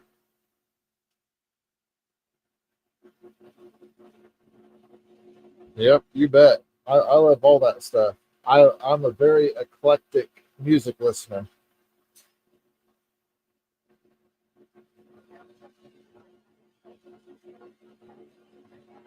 Uh, Probably the closest person to Johnny Cash nowadays, and I know it sounds kind of weird, but Jelly Roll, he uh, he went kind of the same path as Johnny Cash, um, and his music's great for new country, but he did all his stuff from prison, and then he got out of prison, and now he's a big star and everything. So, yeah, Willie Nelson. I can't believe Willie's still kicking. That guy has done so much. It's really impressive.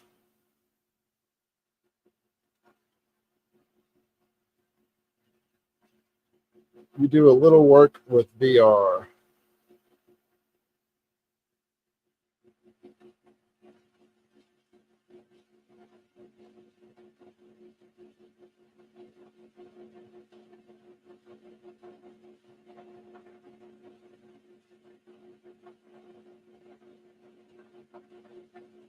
Now, when you say VR, are you talking virtual reality or are you talking somebody else?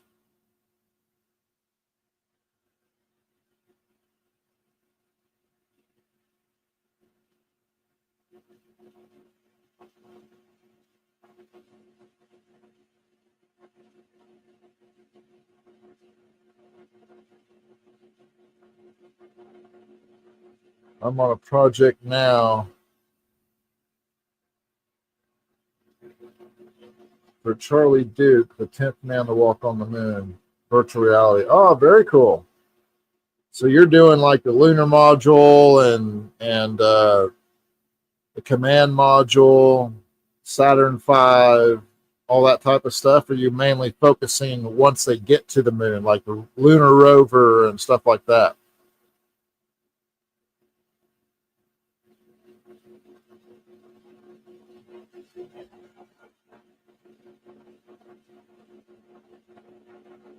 We need another space race. I don't know why we stopped going to the moon. We never should have stopped. We should have kept going. Um, I think the Mars expedition will be really cool, and I hope I get to see it in my lifetime. But who knows? Dolly Parton and a bunch wrote a personal track for them while they were going to the moon. Oh, very cool.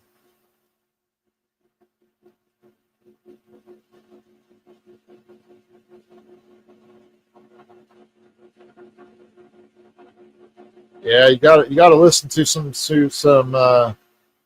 Dolly too, for sure. Her and Kenny Rogers, and she did a lot of collaborations actually, and yeah, her songs are pretty cool too. Then you have Loretta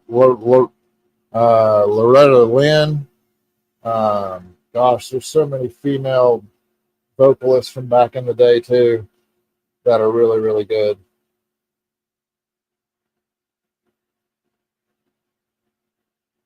Aretha Franklin, um, gosh, Pam Tillis, Patty Loveless. So many good ones.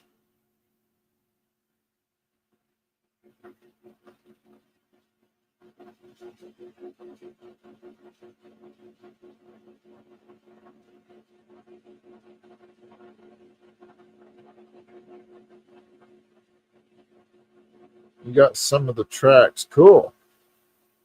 That's awesome. Yeah, the space race, I don't think should have ever stopped.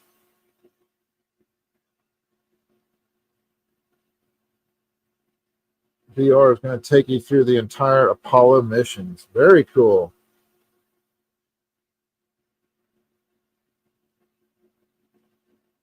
So Apollo 11 all the way up to 17.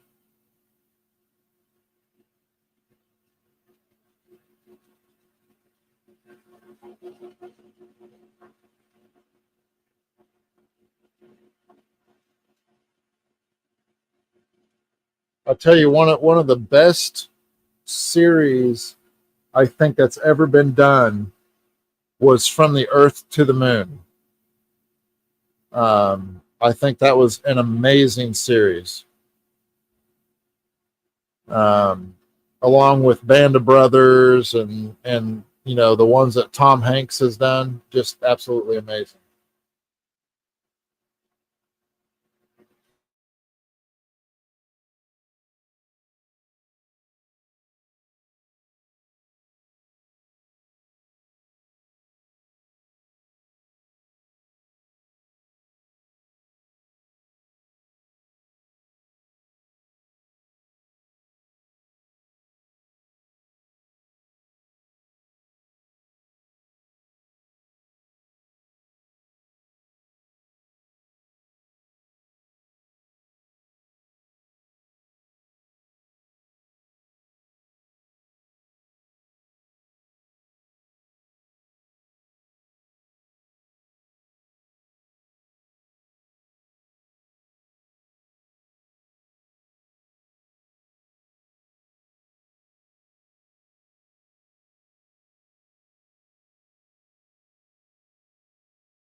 All right, sorry about that. I had to step away for a second.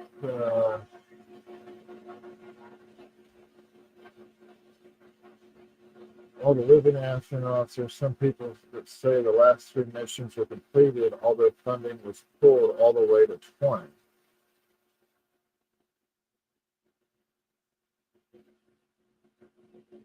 Interesting. Yeah, I would definitely like to hear more about that type of stuff. I'm very interested in that stuff. I'm originally from Kansas, South Central Kansas, and I don't know if you've heard of it or not, but the Kansas Cosmosphere and Space Center is there, and they have a lot of the original memorabilia and actual vehicles and stuff from the space race from Russia and the U.S.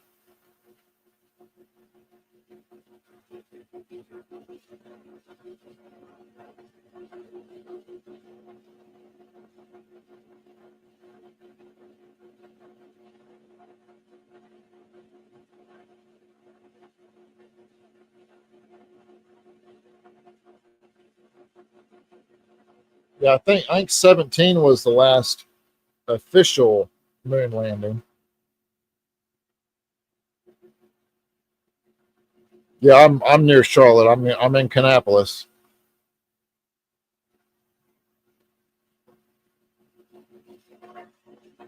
But yeah, I'm originally from Kansas, so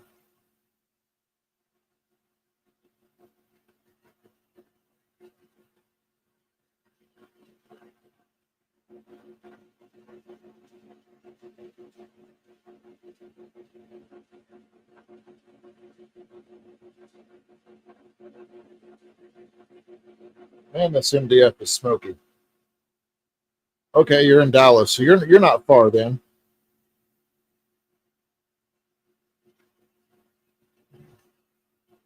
Yep.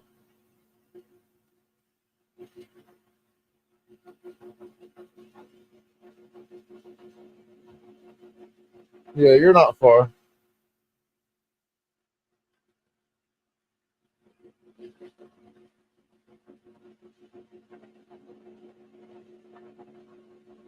Small world, isn't it?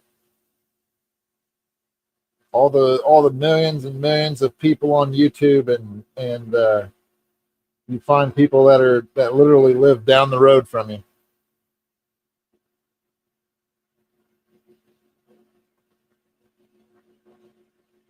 Okay, yeah.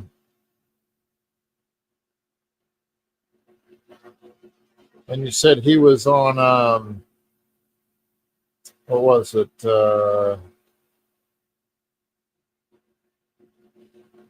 Apollo 17, I think. Or no, he was the 10th man to walk on the moon, so that would have been earlier than that. So to Apollo 15 or 16.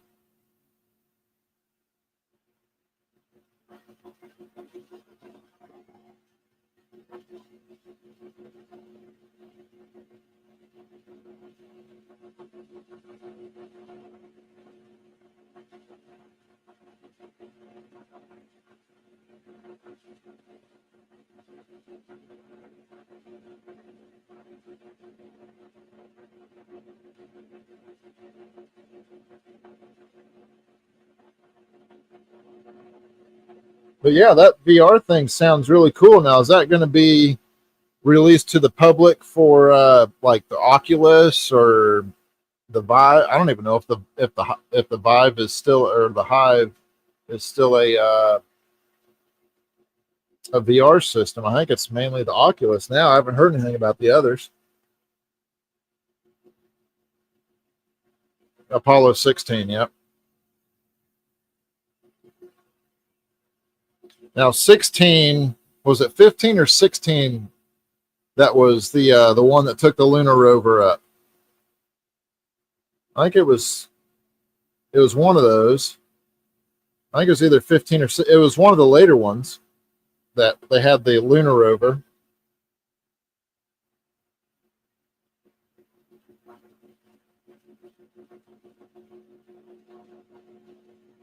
Ah, very cool. Vive is still going. Yes, it'll be on all VRs. Very cool. I'll be looking forward to that. That'll be a trip.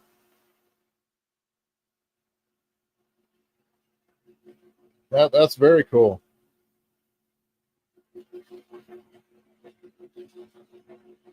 So will it mainly be you? And I understand if you can't talk about it because it's not released yet, but will it mainly be you looking through the eyes of the astronaut and exploring the moon's lunar surface? Or will it be more of a historic kind of biography, history of what happened? Yeah, Apollo 15 took the rover.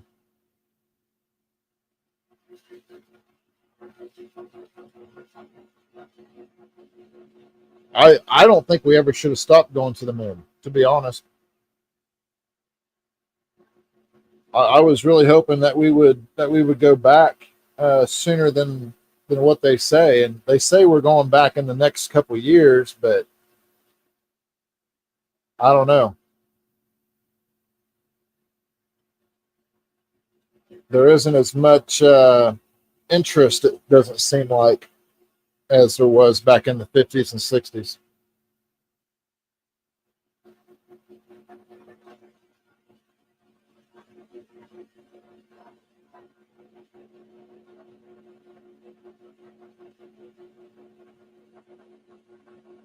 Everybody talks about going to Mars, but I think you need to go back to the moon before you go to Mars.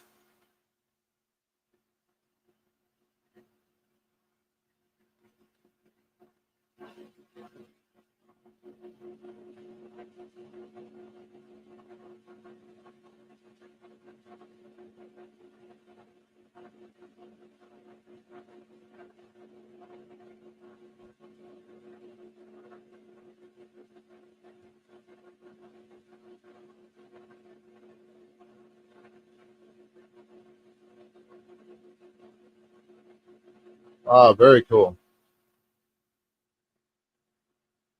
So Jack says they're still in talks. We're getting all the info from Charles and his wife. We want to start with the Navy and go all the way up to the moon landing. That'll be very cool.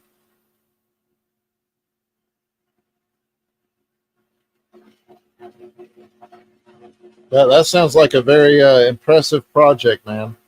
I'm looking forward to that.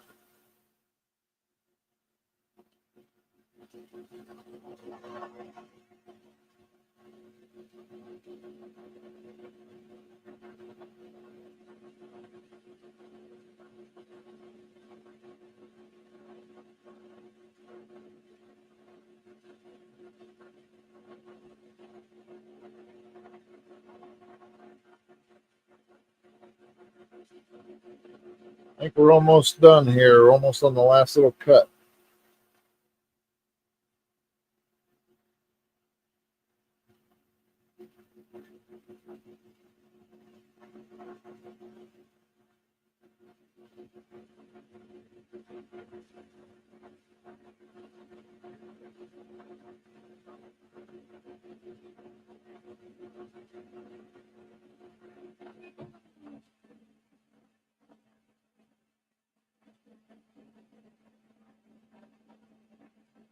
After we are done with it, it will be available in all schools. That is awesome. That is really, really cool.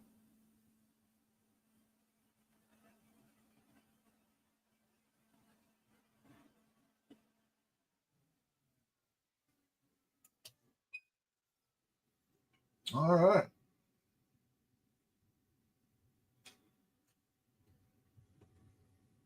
Yeah, that certainly sounds like an impressive project for sure.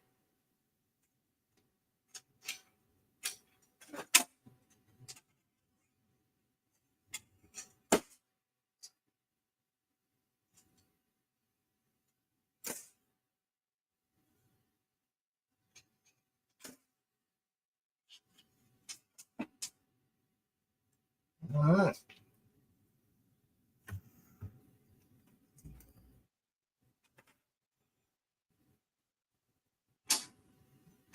Got my clips here. Get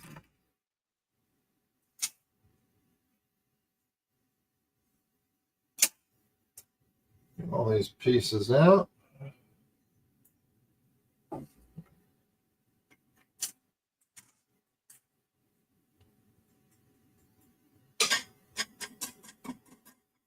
Oh, did we have one not go all the way through?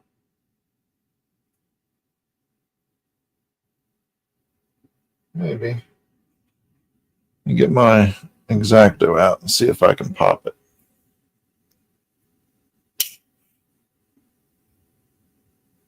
Well, I appreciate you sharing that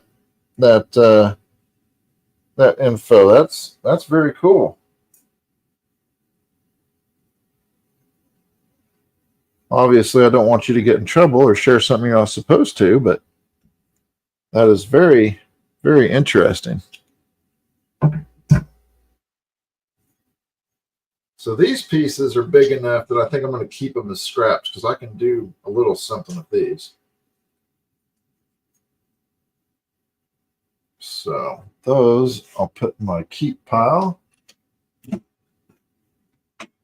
rest of this junk under here is just trash. What do I do with my trash bag?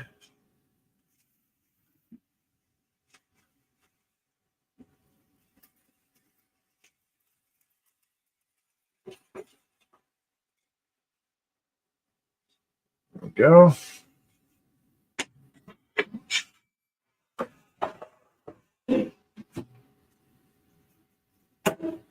All right. I think we'll shut the laser down, let it take a nap for a little bit. And let's switch the camera back. There we go. So these are the other two pieces. And then this has the scoring and the engraving on it. So if I put all these together correctly,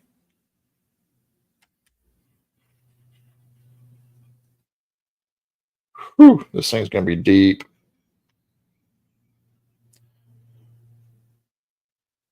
That thing is super thick. I probably should have cut that out of 3mm.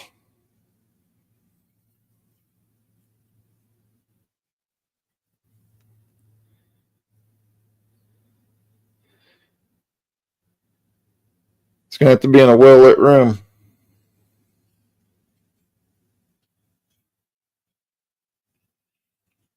But that is a layered Beret 50 cal sniper rifle.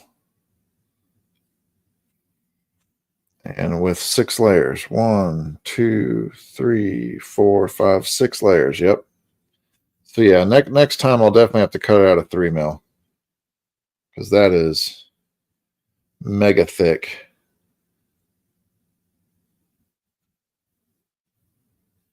I mean, that is super thick. But it will be sturdy. It will stand up on its own for sure. Yeah. No issues with that. But it is super thick. But hey, we learned some stuff, and that's what it's all about. We know next time to cut this out of 3mm MDF. We also know next time to measure the material and not just try to remember what you bought. But yeah, very cool.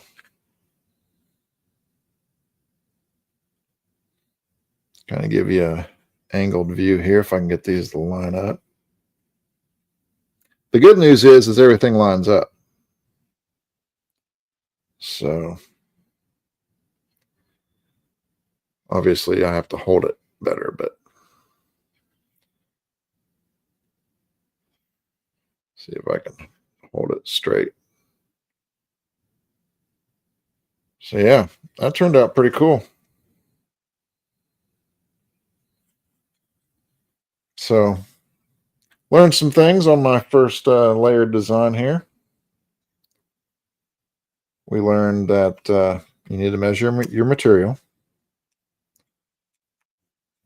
And that obviously you also make sure that your cuts are actually the cuts you want to make instead of that little error.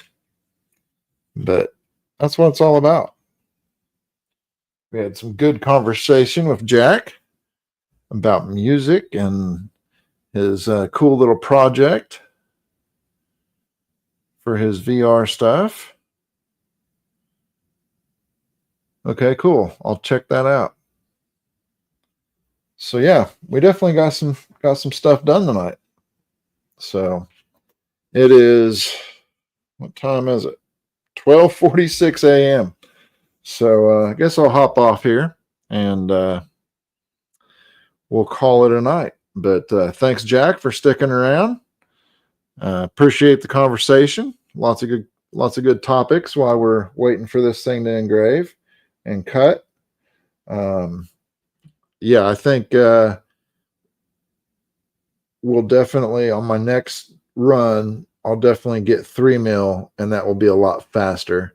And then I'll also make sure when I do 6 mil, I actually pick 6 mil settings, which will be way faster than what we did, but we worked through it. We got nice clean cuts, so I'm happy about that. And thank you all very much, and see you next time. Have a good night or morning.